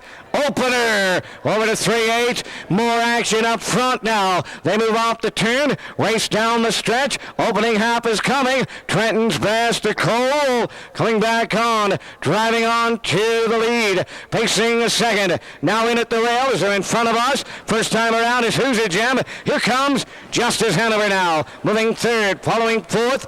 Aaron M. down, 5th up the rail. Rapid Chalk. Then in 6th, that's Fiddle and Fats and the trailer. Into the turn, Mr. Weeks. 1 minute, 4/5. Opening half by 5/8. Justice Hanover driving on now to the lead. Second is Trenton's Best Cole. Who's a Gem on the outside? Now third. Racing 4th. Aaron M. down. Then up the rail in 5th. That is Rapid Chalk. Up on the outside, Mr. Weeks. And the trailer, that is Fiddle and Fats. 3/4, 1:32 and 1. And it's Justice Hanover clear by 4. Up on the outside. Now second. So they turn off the turn. Right down the lane. Driving on to the finish. Who's a Gem second. In third, Trenton's Best Cole. Deep stretch. Now this one has got Justice Hanover written all over it. Here they are.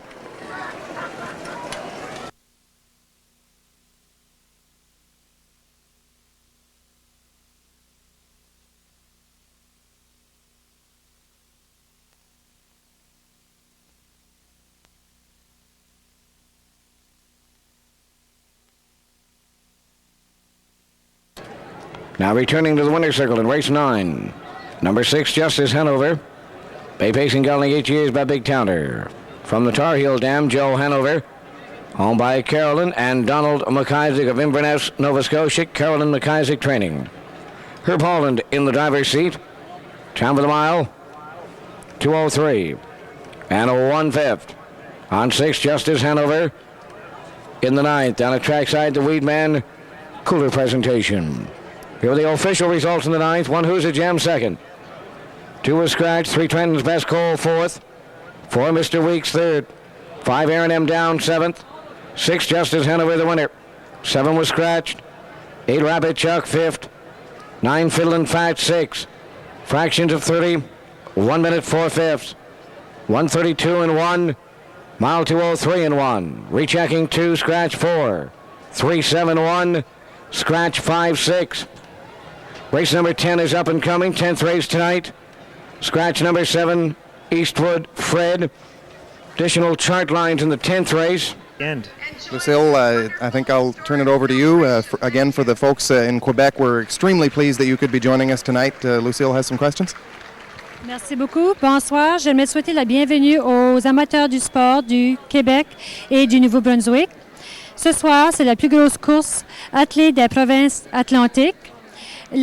Ce soir, cette course est commanditée, la course Gold Cup and Saucer est commanditée par le groupe APM. Maintenant, c'est mon plaisir de vous souhaiter la bienvenue à M. Gilles Barriot, conducteur de El Perfecto.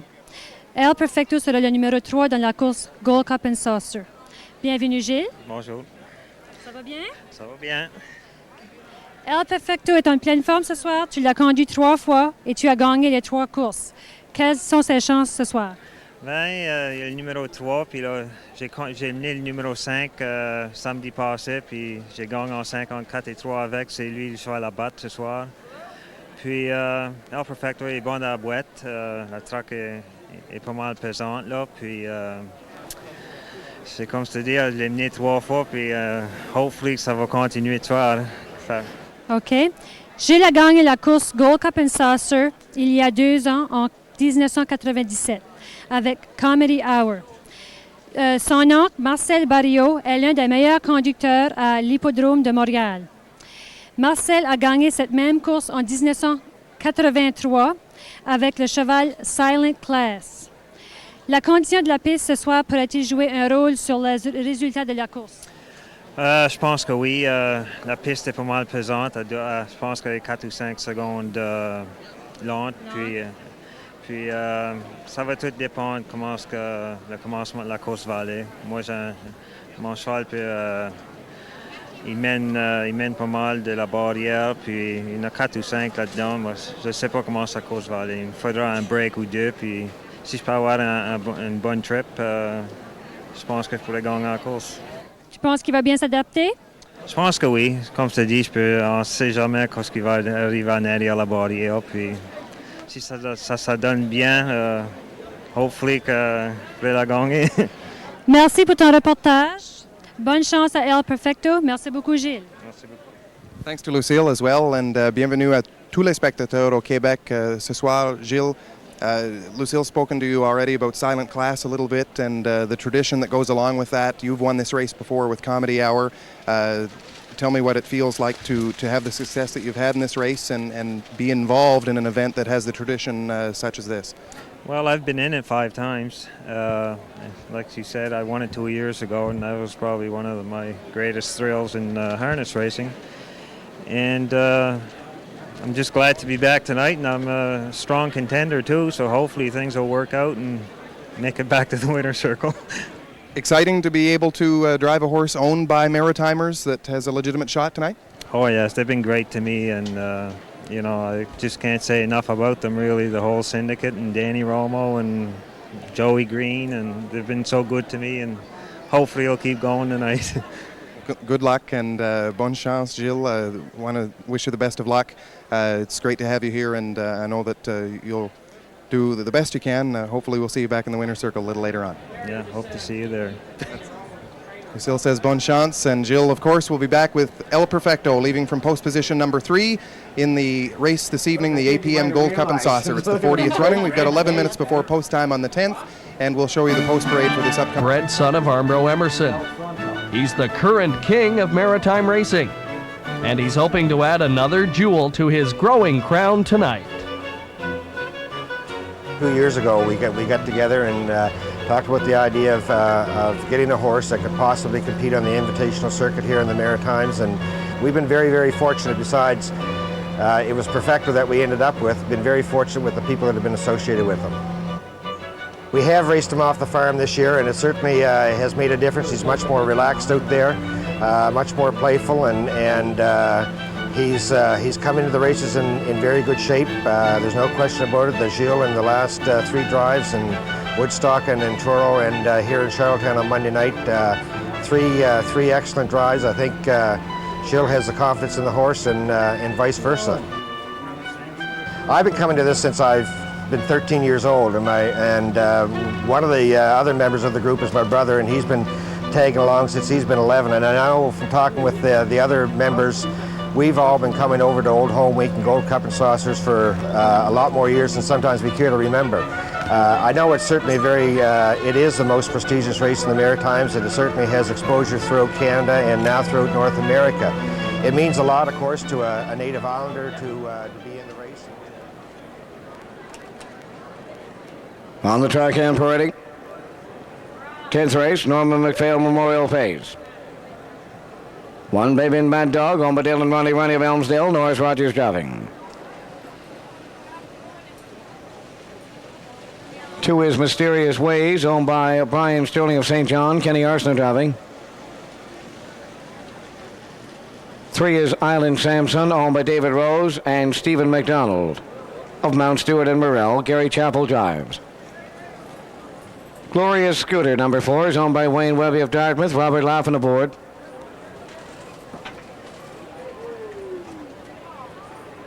5 is Stetson Any Size, owned by Robert Craswell of Sherwood and Lowell Stead of Monaco, driven by Paul McKenzie. 6 Rick Gambler, owned by Shelley Hennessy Charlottetown, Jody Hennessy driving. 7 is Out. Number 8 All Talks Brothers, owned by Joe McRae and Margaret Murphy of Charlottetown, the driver David O'Brien. The post time, 7 minutes. He has exposure throughout Canada and now throughout North America. It means a lot, of course, to a native islander to be in the race and to do well. But it also, I mean, our group is from Nova Scotia, and it also, Chris, means a tremendous amount to us, and we're very pleased and very proud to be in this race. The build-up to it through the week, I mean, through the local television coverage, through the newspaper, and coming here and having everybody wish you well, and it certainly it builds. Danny mentioned to us a couple of days ago that he knows that we've all waited a long time for this, and he said to relax and enjoy it. And we're certainly trying our best. The only problem is the butterflies are kind of getting in the way. He's on a roll, and we just certainly hope that he can, that the roll isn't over yet. We hopefully that he can keep going, and confidence is certainly a big part of it. The horse has raced extremely well for us, Chris, and as long as, you know, we're going to need some racing luck like you always do, and if we can get away well, he always makes a good account of himself, and that's what we're hoping for tonight.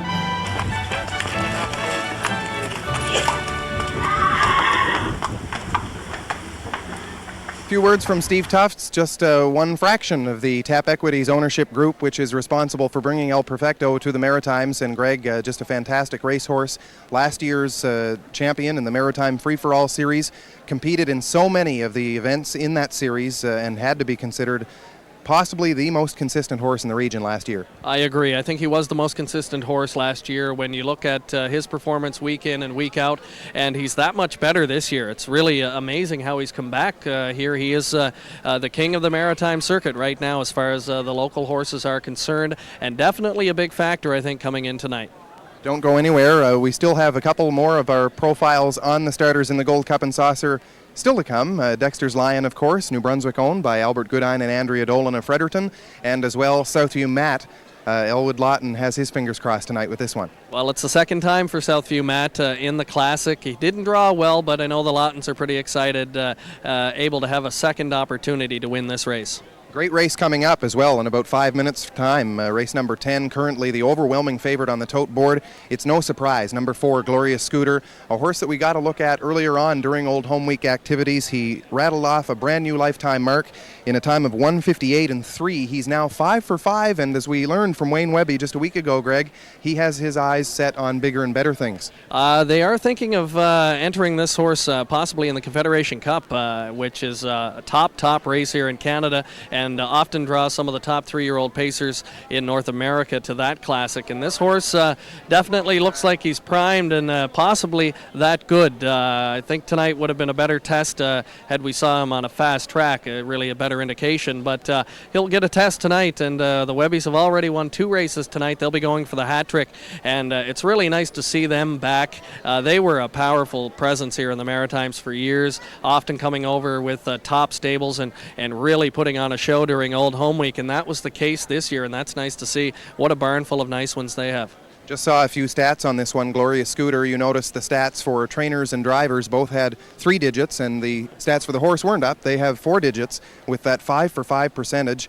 He's been absolutely outstanding, and Greg, it's a good chance to tell the folks that our next broadcast on the Atlantic Harness Network will actually be the same day as that Confederation Cup at Flamborough, although they go to the gate about early evening hours, I believe. We'll be up at 1:30 Atlantic, that's 12:30 Eastern for our Quebec teletheaters, and it's also going to be a big day from Truro with the Exhibition Cup going for a guaranteed minimum purse of $50,000 on the 22nd of this month. And we're hearing that some of the horses, several of them that are competing in tonight's final, will return for that one. Another that won the consolation last night, Raleigh Fingers, is expected to. Bill Sharp certainly had to be encouraged by the mile that his horse put in here last night over a faster track. Yeah, a couple of encouraging performances last night. In particular, the winner in that race, Raleigh Fingers, but another horse that really raced much better was Reality's Place, Rael Bourgeois, another top horse on the Ontario Jockey Club. And after that good effort on behalf of both of those horses, I wouldn't be surprised to see both of them venture to Truro for leg number 2 in our Big 3 series. Leg 3 comes up at St. John's Exhibition Park Raceway. They'll have the traditional eliminations and final for that one, with the final coming up again for a guaranteed minimum purse of $50,000 on the 4th of September. This year, this time around, I should say, we received the $2,000 supplemental fee from Southview Matt, and who knows, there's still time to do that for owners who may be watching tonight. For both of these events coming up at Truro on the 22nd of August, and then again the following week with eliminations for the Provincial Cup in St. John, New Brunswick. 3 minutes before post time, Greg, maybe put you on the spot a little bit as we look at David O'Brien with Alltalk's brother. This fellow with 14 wins last year, this season 5 for 17. I think we've done all we can do with Glorious Scooter, and everyone else is feeling the same way when he's at 2-5. Maybe a couple of other horses to watch in this race.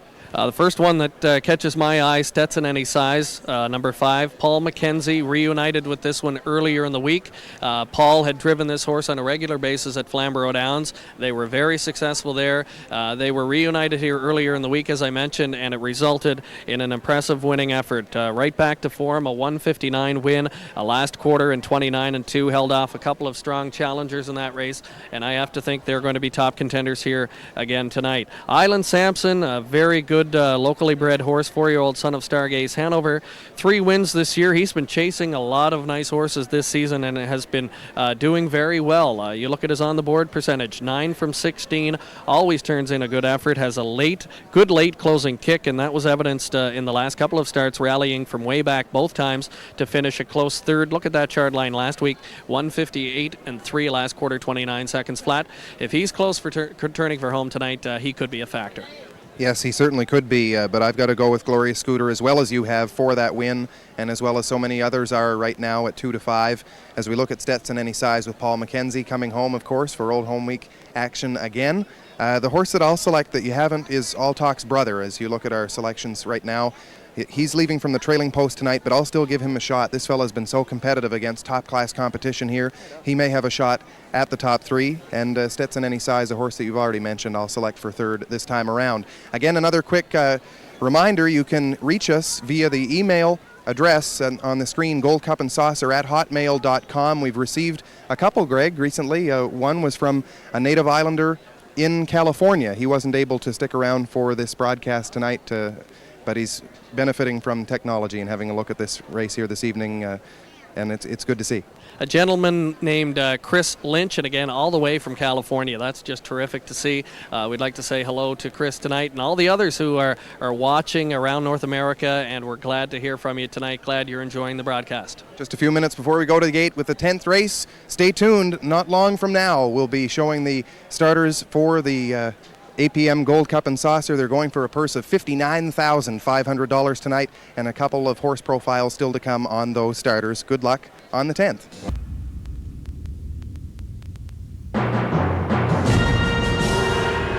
It's what Greg Peck has dreamed of his entire racing career. The chance to come home with a horse capable of competing for one of harness racing's most sought-after prizes. In fact, Peck came to Charlottetown armed with a powerful 2-horse entry in Corey's Big Guy and Glenroyd on N. The pair promptly swept the first 2 Gold Cup and Saucer eliminations. Here comes Trial 1.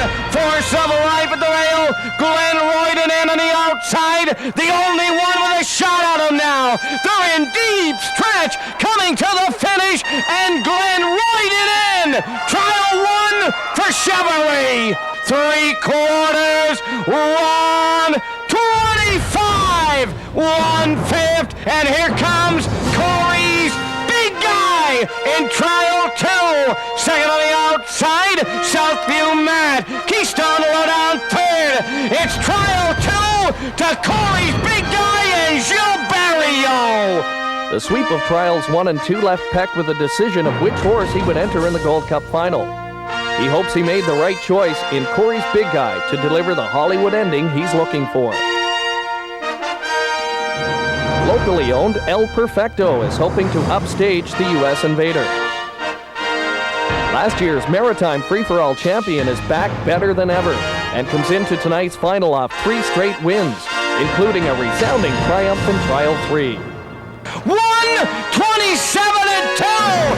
Boom! Just like that, they're down to an 8 to go. Here comes Trial 3 in the lane, and it's still El Perfecto. Dexter's Lion is second. Order to go on the outside is third. Deep in the stretch. Trial 3, El Perfecto and Gilles Barrio. Driver Gilles Barrio has won this race before. and is highly regarded as one of Atlantic Canada's premier big money drivers.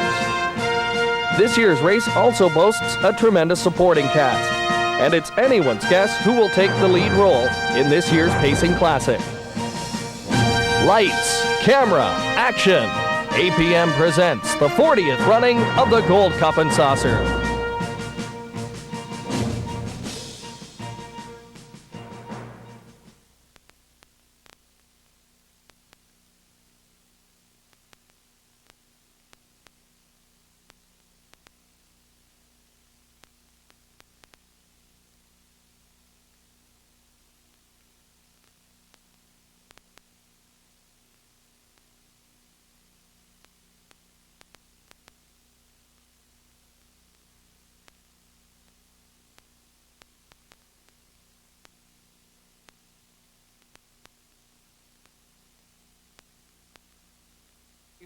Bayvin Mad Dog on the rail. Norris Rogers.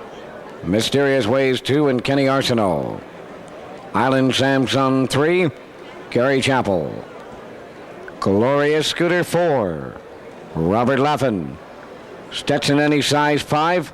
Paul McKenzie. Rick Gambler 6. Jody Hennessy 7 is scratched. Altock's brother trailing 8 for David O'Brien. 10th race. Post time. They're off and pacing Mysterious Ways, the only one leaving out, but here comes Altock's brother from the trailing spot, and he is headed for the lead. Up on the outside second, third at the rail is Bayvin Mad Dog, done in fourth as they move around the turn. Pacing up into fifth now, that is Glorious Kidder, then in sixth. That is Stetson Any Size in the early trailer as they move to the back stretch and go to the quarters. Rick Gambler en route to the opener from the trailing spot to top spot. Altock's brother, David O'Brien, leading up the quarter. Mysterious Ways is second. Bayvin Mad Dog all alone, racing the rail in third. The opening quarter, 30-3. Racing fourth now in at the rail. That is Island Samson. Then in fifth, there goes Glorious Scooter on the move. Rick Gambler following him on the outside. Stetson Any Size now trailing through the lane, and the opening half mile is up and coming in front of us. First time around, Altock's brother on top. Second, Mysterious Ways. And in third, Bayvin Mad Dog. There goes Glorious Scooter. Up on the outside, fourth. Then in fifth, Island Samson. Sixth is Rick Gambler. Stetson Any Size. Seventh, 101 and 3 at the half. They're now checking into 5-8. Altock's brother, the leader. Second at the rail, Mysterious Ways. Glorious Scooter. Now third on the outside. Fourth at the rail, Bayvin Mad Dog. Stetson Any Size. Shakes loose. Coming up on the outside. Now fifth. Rick Gambler sixth. Then the trailer in at the rail. Island Samson seventh. 1:32. 3/4. Backstretch. 30 and change. 1/8 of a mile up to go. And it's Altock's brother. Clear by 3. Mysterious Ways of the rail second. Glorious Scooter is third. Then in fourth, Stetson Any Size. Deep stretch now. Altock's brother going away for O'Brien. Here they are.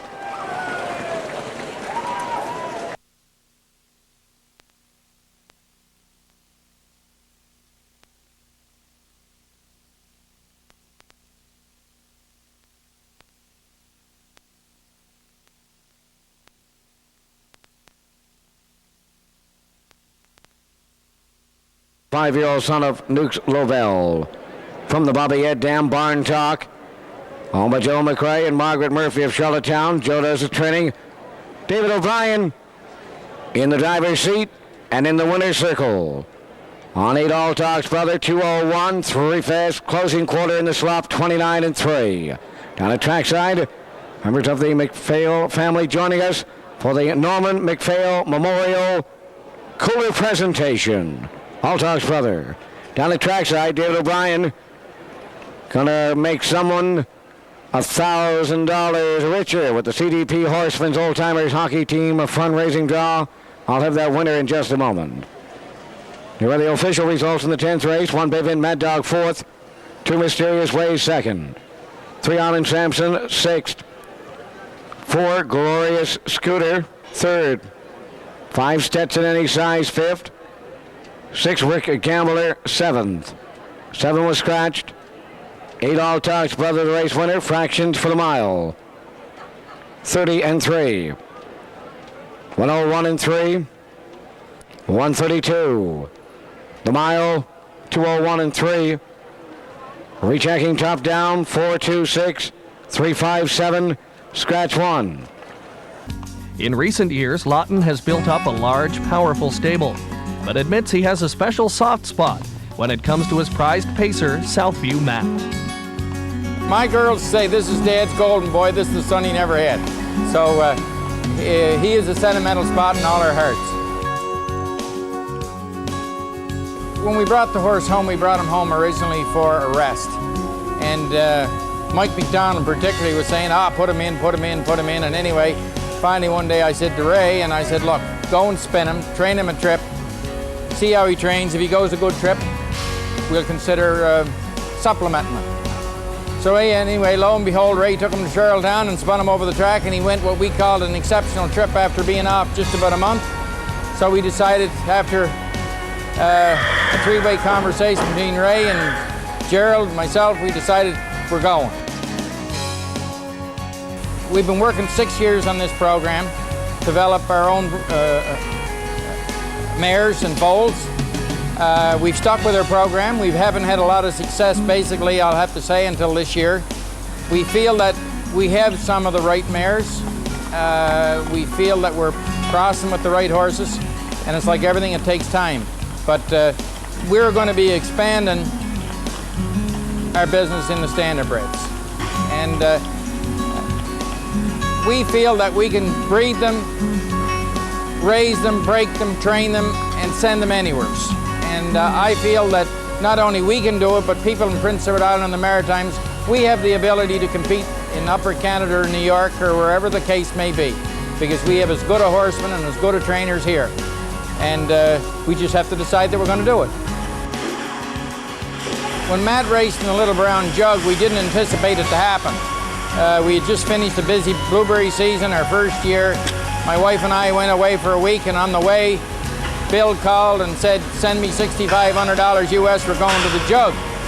So we really didn't have time to appreciate where we were because we're basically played out.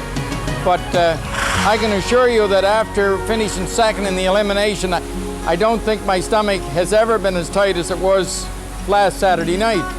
Matter of fact, it took it till the next day at dinner time to unwind a little bit. There's two fundamental things we want. We want the horse and the driver to come out of the race sound. Then everything we get after that is a plus. But to answer your question, it'll be a great thrill to win the Gold Cup and Saucer. We've seen a lot of them, but you know, we as Islanders don't appreciate, I don't think, what we have. When you see so many people, so many horses coming from so many different areas to participate in PEI's Gold Cup and Saucer, there's some good horses in there. Whichever horse wins it is going to have to go a good trip. And we like to think that regardless of the 7th position, we feel we're going to be competitive. I'm hoping we're going to be right there.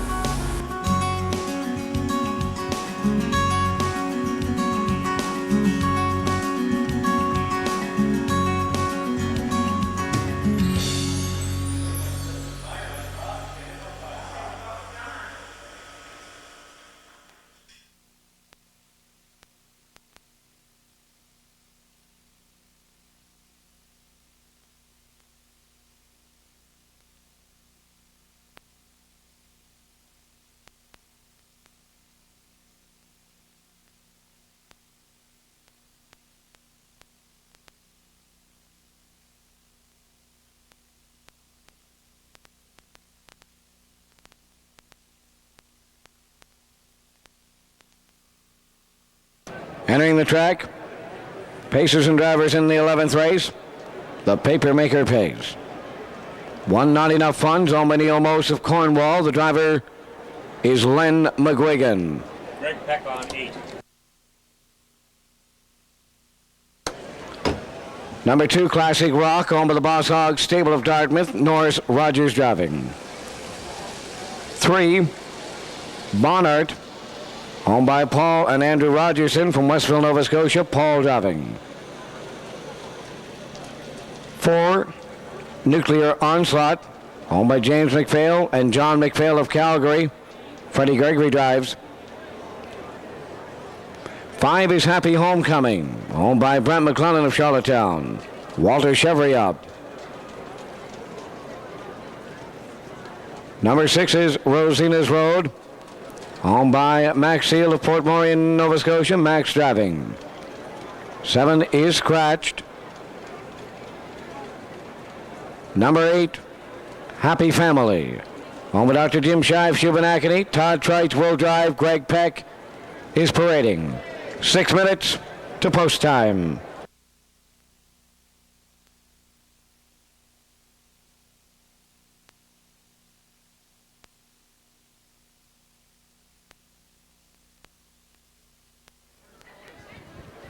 Dexter's Lion came roaring onto the maritime race scene in late July of this season when he preyed on a top field in Summerside's Governor's Plate.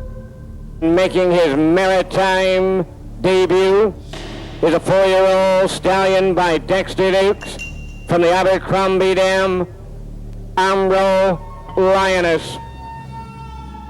His first start in Summerside was more of a relief for them than anything, because they went out and made a pretty good purchase, and we're kind of hoping that he was going to be able to get around these half-mile tracks in the Maritimes, and I think they've more than proven they've got a pretty good investment. I know both Andrew and Albert are just excited about the way he's raced.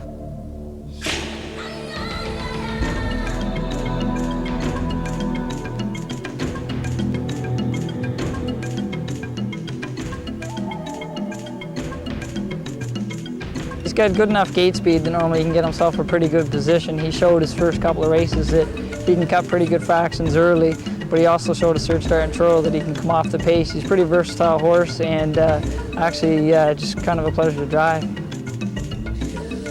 It's probably not the best post to have, but I guess in all honesty, if I was to take a chance at a redraw, I wouldn't. 4 holes is pretty good. It's going to put me in a good spot in the middle of the track to probably leave out of there the first couple of feet. There's some horses on the inside that could do some interesting things. I kind of like to put myself in a position to maybe fall in along the rail somewhere, between the gate and the first turn, but there's probably about 8 other guys who'd like to be in the same position, so we're just going to have to see what happens for the first turn. But I feel my horses probably can't do it from up front, and it's probably going to be somewhere handy, although he had shown lines before he came up here from coming off the pace and getting the front early. We're just going to have to see what happens. I guess the only strategy I've got so far is having them on the right foot when they say go. Well, I've been watching the race for quite some time. I've been cheering for Gilles for the last 3 years, and this time I'll get to say hello to him when they say go, I guess. But it just means the world to me. I guess all my life I've just prayed I was have an opportunity to be out there and post parade down to the spotlight. And now I guess I've changed that dream to maybe getting a good piece of it. But it's just exciting the other night when we made it to we knew we got a ticket to the show. My mother and wife both had tears in their eyes and thought we just won the Hambo. So it's just, first or last, it's going to be good to be there. They'll never be able to take that away from me. I had a starter in the Gold Cup, and hopefully it's not my last, and we're just going to take everything in stride.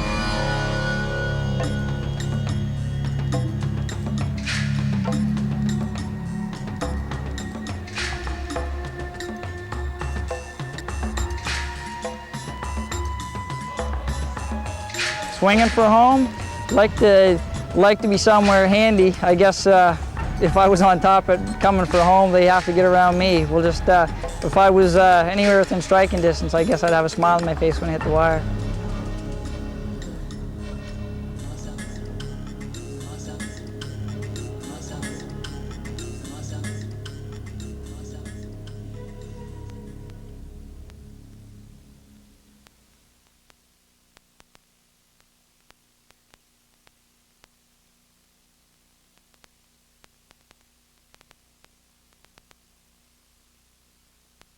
Evening's 11th race. Paper Maker Pace. Rail out. Not enough fun to Len McGuigan. Classic Rock. Norris Rogers. Bonnart. Paul Rogerson. Nuclear Onslaught, Freddie Gregory. Happy Homecoming and Walter Chevrolet. Rosina's Road, Max Seal. Trailing Happy Family, Todd Trite. Here they come. They're off and pacing. Nuclear Onslaught to the front and the rail into the turn, and he's rough gated and on the run. Nuclear Onslaught out in front, but goes off stride. Now racing for the lead. Up on the outside. So they go by that opening 8. They're on their way to the opening quarter mile. Check at the rail.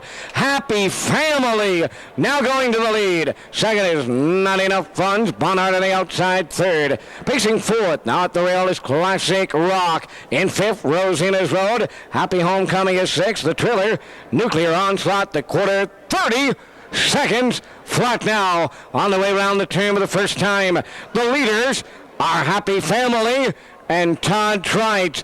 In at the rail, Not Enough Fun second. Bonhart is third, and there goes Classic Rock.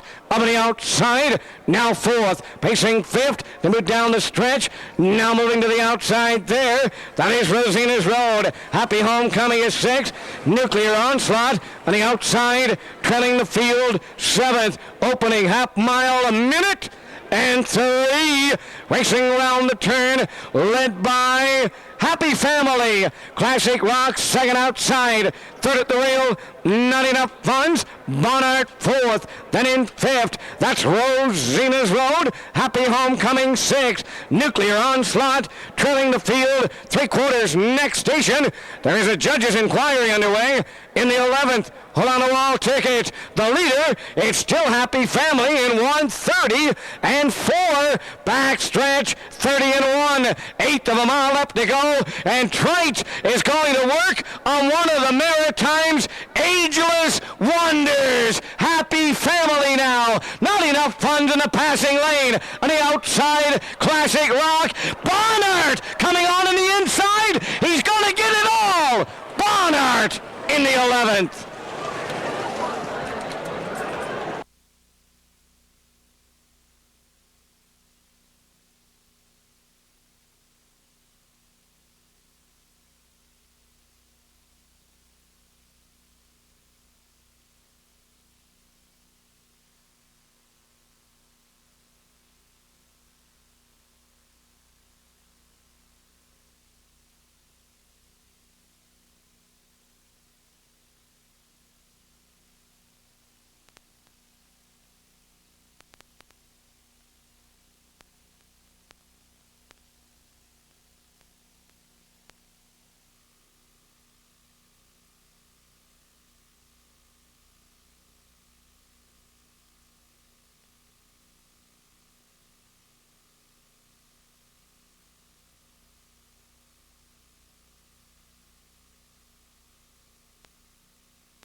Now returning to the winner's circle. From the 11th race, number 3, Bonhart. Bay pacing stallion 4 years by Arts Place. From the No Dukes Dam, Bon Bomb. Owned by Paul and Andrew Rogerson of Westville, Nova Scotia. Paul Rogerson training and driving. Time of the mile, 2:01. 11th race. The Papermaker Pace trackside cooler presentation being made. It goes to Bonhart, 2:01.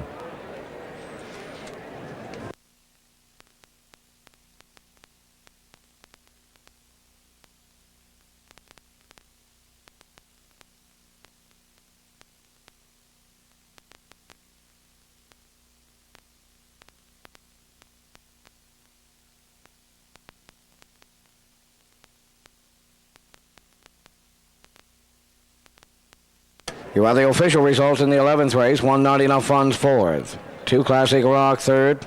3 Bonhart the winner. 4 Nuclear Onslaught 7th. 5 Happy Homecoming 5th. 6 Rosina's Road 6th. 7 was scratched. 8 Happy Family 2nd. Fractions of 30. 1 minute 3/5. 1:30 and 4. Mile 2:01. Rechecking 4:31. 7:56. Scratch 2. Dealing with the judge's inquiry. for Nuclear Onslaught made the break on his own. No violations. 12th race, 40th. Gold Cup and Saucer, sponsored by APM. No changes. Thank you, and you can't describe it. You've got to be here to see it. It's an exceptional race. It's a spectacle. It's the greatest event on Prince Edward Island all summer long, and wow, it's just tremendous once again. You can hear the crowd picking up the buzz behind us, and it's just amazing to see the electricity in the air. So much history as well. You talked to Ian Moore earlier tonight about the coincidence of his experience in this race. Is there a Gold Cup in particular that you remember? Of course, we've got to go back to last year and that record-setting trip, but so many of them have presented fans across Canada and across the United States with a terrific time of it. You think all the way back to Mike McDonald's first win, that had to be extremely special for him, and so many more. There were so many, and they've all been special in their own way. I look back to one in particular. One of the most electrifying finishes in the Gold Cup and Saucer occurred on a night similar to this, and off track. It was Rev Your Engine and Angel Shadow, and they were just nose to nose, slugging it out the entire final quarter, and it came down to probably a couple of inches at the finish. Rev Your Engine just nosing out Angel Shadow. That was one of the most memorable. Little Black Book electrifying the crowd with her record-setting performance. Track record and Canadian record for older mares at the time, 154 and 1. You can go on, and I'm sure this year's race is going to provide another great storyline. Oh, there's no doubt about it, and of course we'll have the official post parade for you very shortly with 15 minutes before post time, and that's part of the thrill too, I think, Greg, when the lights go out here, as they are around us, and the fans are eagerly anticipating their look at these starters under the spotlight. There's nothing like this post parade. It really sends shivers up your back. I can only imagine being a driver competing and knowing the spotlight's on you and your horse, a crowd of 15,000 people cheering for you. It's got to be tremendous. It really has to get you nerved up but pumped up at the same time. No doubt. We'll show you those starters very shortly. Here's Vance Cameron.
From the number 2 spot on the starting gate is a pacer bred in Great Britain by the sire Today's Man.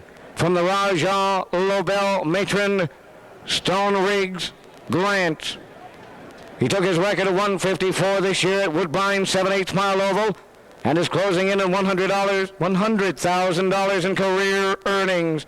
Co-owned by Dr. Ian Moore of Winslow and Jerome Hayward of Bedford, Nova Scotia. Doc Moore does the training and driving, pulled a major upset in this very race in '88 with the papermaker on the slop. Kerry Lanigan is the Gold Cup representative. If Doc can repeat while driving 2, you're the man, GB.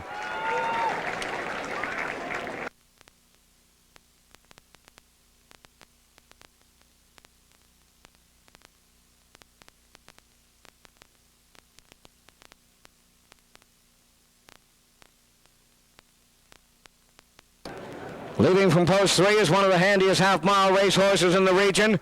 He won 50% of his races last season and is having another banner year in '99 with winning efforts of 155 and 4 at Woodstock in the McCain Free-for-All. 55-1 at True and the Johnny Conroy. His latest 156 victory here at Charlottetown in Trial 3. $250,000 in prize money by Ontario sire Ambro Emerson. Tonight he's trained by Brad Jones, on by Tap Equity. Sandra Creed rides with Jill Barrio, El Perfecto.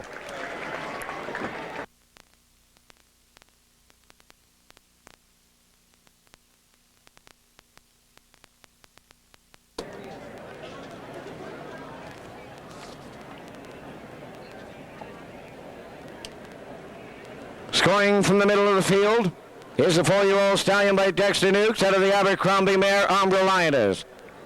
He was this year's winner of the Governor's Plate at Summerside in 156 2/5, wire-to-wire, equaling his record. With a very limited racing career, he has only $37,000 won, but can step with the best in the Maritimes. Recently purchased by the combination of Andrea Dolan and Albert Goodine of Fredericton, New Brunswick. His trainer is Ross Galbraith. Melissa Crane will ride along with driver Todd Trites on the ride of his young career. Welcome from post 4, Dexter's Lion.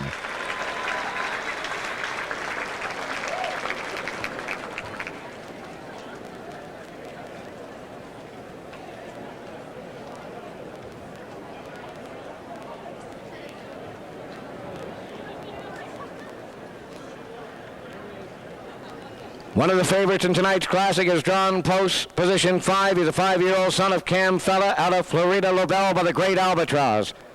He is the fastest horse on the field with a record of 151 at the Meadowlands. He is also the richest horse of the field with $328,000 in the bank, co-owned by Ken Aberwitz of Langhorne, Pennsylvania, and Greg Peck of Newton, Pennsylvania.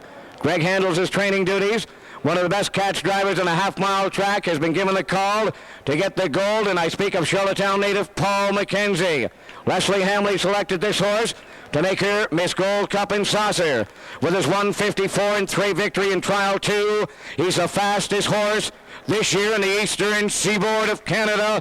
Ladies and gentlemen, please welcome to PEI 5, Corey's Big Guy.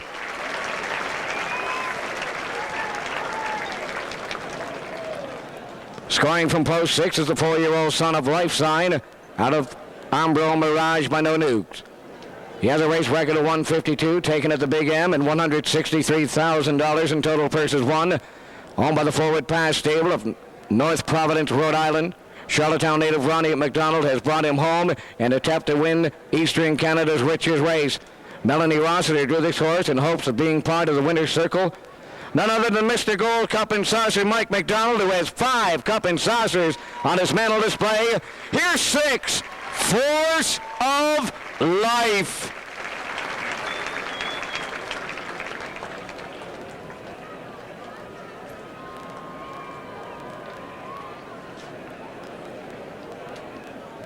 The outside on any half-mile track is a handicap in itself, and that post position tonight belongs to a 6-year-old son of Matt Scooter from the Albatross Mare entry system.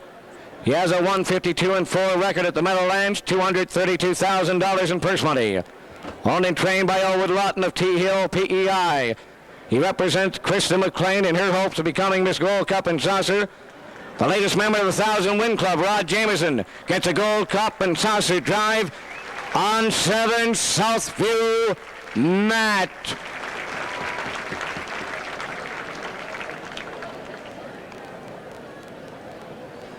From the trailing post 8 is the second Dexter Nukes horse in tonight's free-for-all.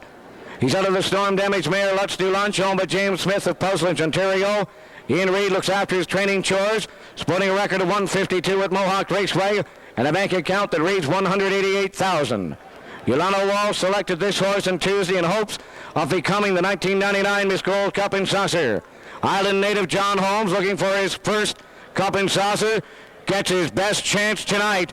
Ladies and gentlemen, welcome to the Kentucky of Canada, number 8, Order to Go. There you have it, folks. Evening's 12th race.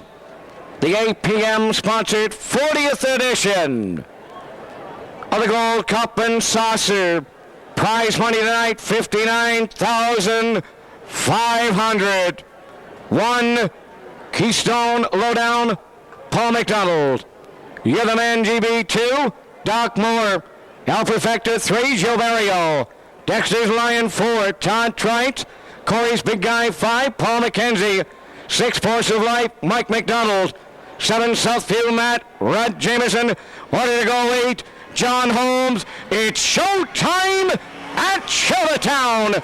They're off and pacing, leaving out Keystone Lowdown, El Perfecto, also leading on the inside. Order to go 3rd, Dexter's Line on the outside 4th, You're the Man 5th, Corey's Big Guy 6th, then in 7th, turning the back stretch, Force of Life, the early trailer, that is Southview Matt on their way to the opener, Gilberto, El Perfecto, El Fronto by the quarter now. Dexter the Lion, second on the outside, the opener, 28 seconds flat now. El Perfecto the leader, they're at the 3-8, second on the outside, Dexter's Lion, third at the rail, Keystone Lowdown, fourth on the outside, that is Corey's Big Guy, racing 5th at the rail, that's order to go, 6th on the outside, that is Force of Life, You're the Man GB 7th, trailing on the outside, Southfield Matt, how's that? They're paired up, 4 in, 4 out, opening half, 57, 3/5, midway around the turn, over to 5-8, El Perfecto, still on the lead, Dexter's Lion, a parked out trip, Keystone Lowdown, fading at the rail, 3 wide, Corey's Big Guy, now 3rd, order to go, coming up between them, and they're well grouped on the 3/4, and they're 3 wide now, and order to go in the middle, 3/4, 1:28, 3/5, boom! Just like that, 1/8 of a mile to go in Cup and Saucer 40, and John Holmes going to work, order to go to the outside, in at the rail, El Perfecto, racing the inside, Dexter's Lion, Corey's Big Guy, here's the finish, order to go, John Holmes, then El Perfecto, Corey's Big Guy, followed by Dexter's Lion, then Force of Life, You're the Man, Southview Matt, and Keystone Lowdown. Order to go wins the 40th Gold Cup and Saucer for Island native John Holmes. Wow!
We'll head right back to Victory Lane. Big smile for John Holmes as we walk towards Victory Lane. John, what a race. Everyone was thrilled with the anticipation at the head of the stretch. A lot of horses were in contention.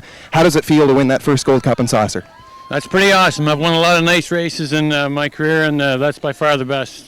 Not even close. Things opened up for you on the way to the three-quarter pole. It looked as though your horse had lots there. At what point in the mile did you think that you might have a shot to win? About 30 feet from the wire. You weren't taking anything for granted, I know, but tell me about the racehorse and the performance that he put on here tonight. He raced well. I had lots of horse the whole way, and it was just a matter of getting out. It just worked out perfect. Paul McKenzie had tipped 3 high, and the horse that had been parked up the home mile dropped in. I just squeezed through, and everything worked out. He raced large. John will let you enjoy this. Congratulations. Thank you very much, Chris. That's John Holmes. He's an Island native, winning his first Gold Cup and Saucer with order to go. We'll send it back upstairs to track announcer Vance Cameron with the Victory Lane production. Ladies and gentlemen, presenting the winner of the 12th race, the 40th edition of the now APM-sponsored Gold Cup and Saucer. The number 8 entry, order to go. Bay-facing stallion, 4-bit extra nukes. From the storm-damaged dam, Let's Do Lunch, owned by James Smith, Puzzle Inch, Ontario. Trained by Ian Reed. Johnny Holmes, did you ever give him some kind of a drive, my friend? And it doesn't get any better than this. You're the winning driver and an Island native. Congratulations on a perfect, masterful drive. John Holmes aboard. Order to go. In the slop, 158, 2/5. Ladies and gentlemen, joining at trackside, presentations underway here in the 12th race. Lieutenant Governor Gilbert Clemens joining us tonight has the silverware and the gold, synonymous with the Gold Cup and Saucer. Here's the official racing results. 1 Keystone Lowdown, 8th. 2 You're the Man, 6th. 3 El Perfecto, 2nd. 4 Dexter's Lion, 4th. 5 Corey's Big Guy, 3rd. 6 Force of Life, 5th. 7 Southview Matt, 7th. 8 Order to Go, the race winner. Fractions 28 seconds. Half a mile in 57 and 3. 3/4, 1:28.3. Time for the mile. Ladies and gentlemen, it is a big trip over that track tonight. It's 1:58, 2/5. Order to go. Cup and Saucer, 40. Ladies and gentlemen, the 1999 Miss Gold Cup and Saucer, Yolanda Walsh. She's joining at trackside in all the excitement, in the greatest race, in harness racing, in Eastern Canada. Also, we'll have some trackside comments somewhere down there in trackside. We have Greg Blanchard. Thank you very much, Vance. I've got Jim Smith here. I'm sure you folks can't see me. I'm in an absolutely mobbed winner's circle. Jim, first of all, tell us how it feels. Well, it's a big rush. This is marvelous, and I'll say to all the people in Ontario, come on down to the Maritimes. The hospitality is wonderful. This horse race is the greatest thing since sliced bread. Jim, is this your first trip to the Gold Cup and Saucer? First trip, and a very exciting one. We'll see you back again? Certainly shall. And I'm going to invite all the horsemen in Ontario. Send your horses down. What would you like to say to John Holmes? That was a pretty slick drive. Holmes is... Oh, well, I'll give him a big kiss later. Thank you very much, Jim Smith. Congratulations. Congratulations, John Holmes. We're going to send it back trackside now once again. Oh. That's all right. Don't worry about it.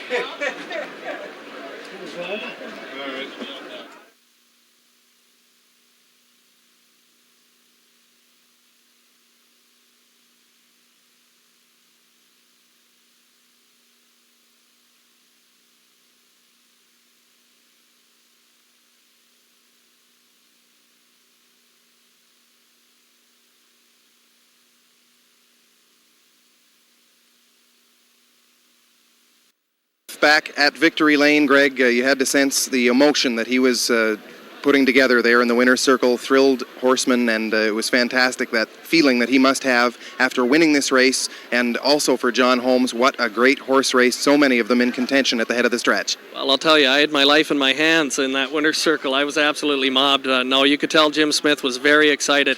He was shaking out there, and that tells you the emotion.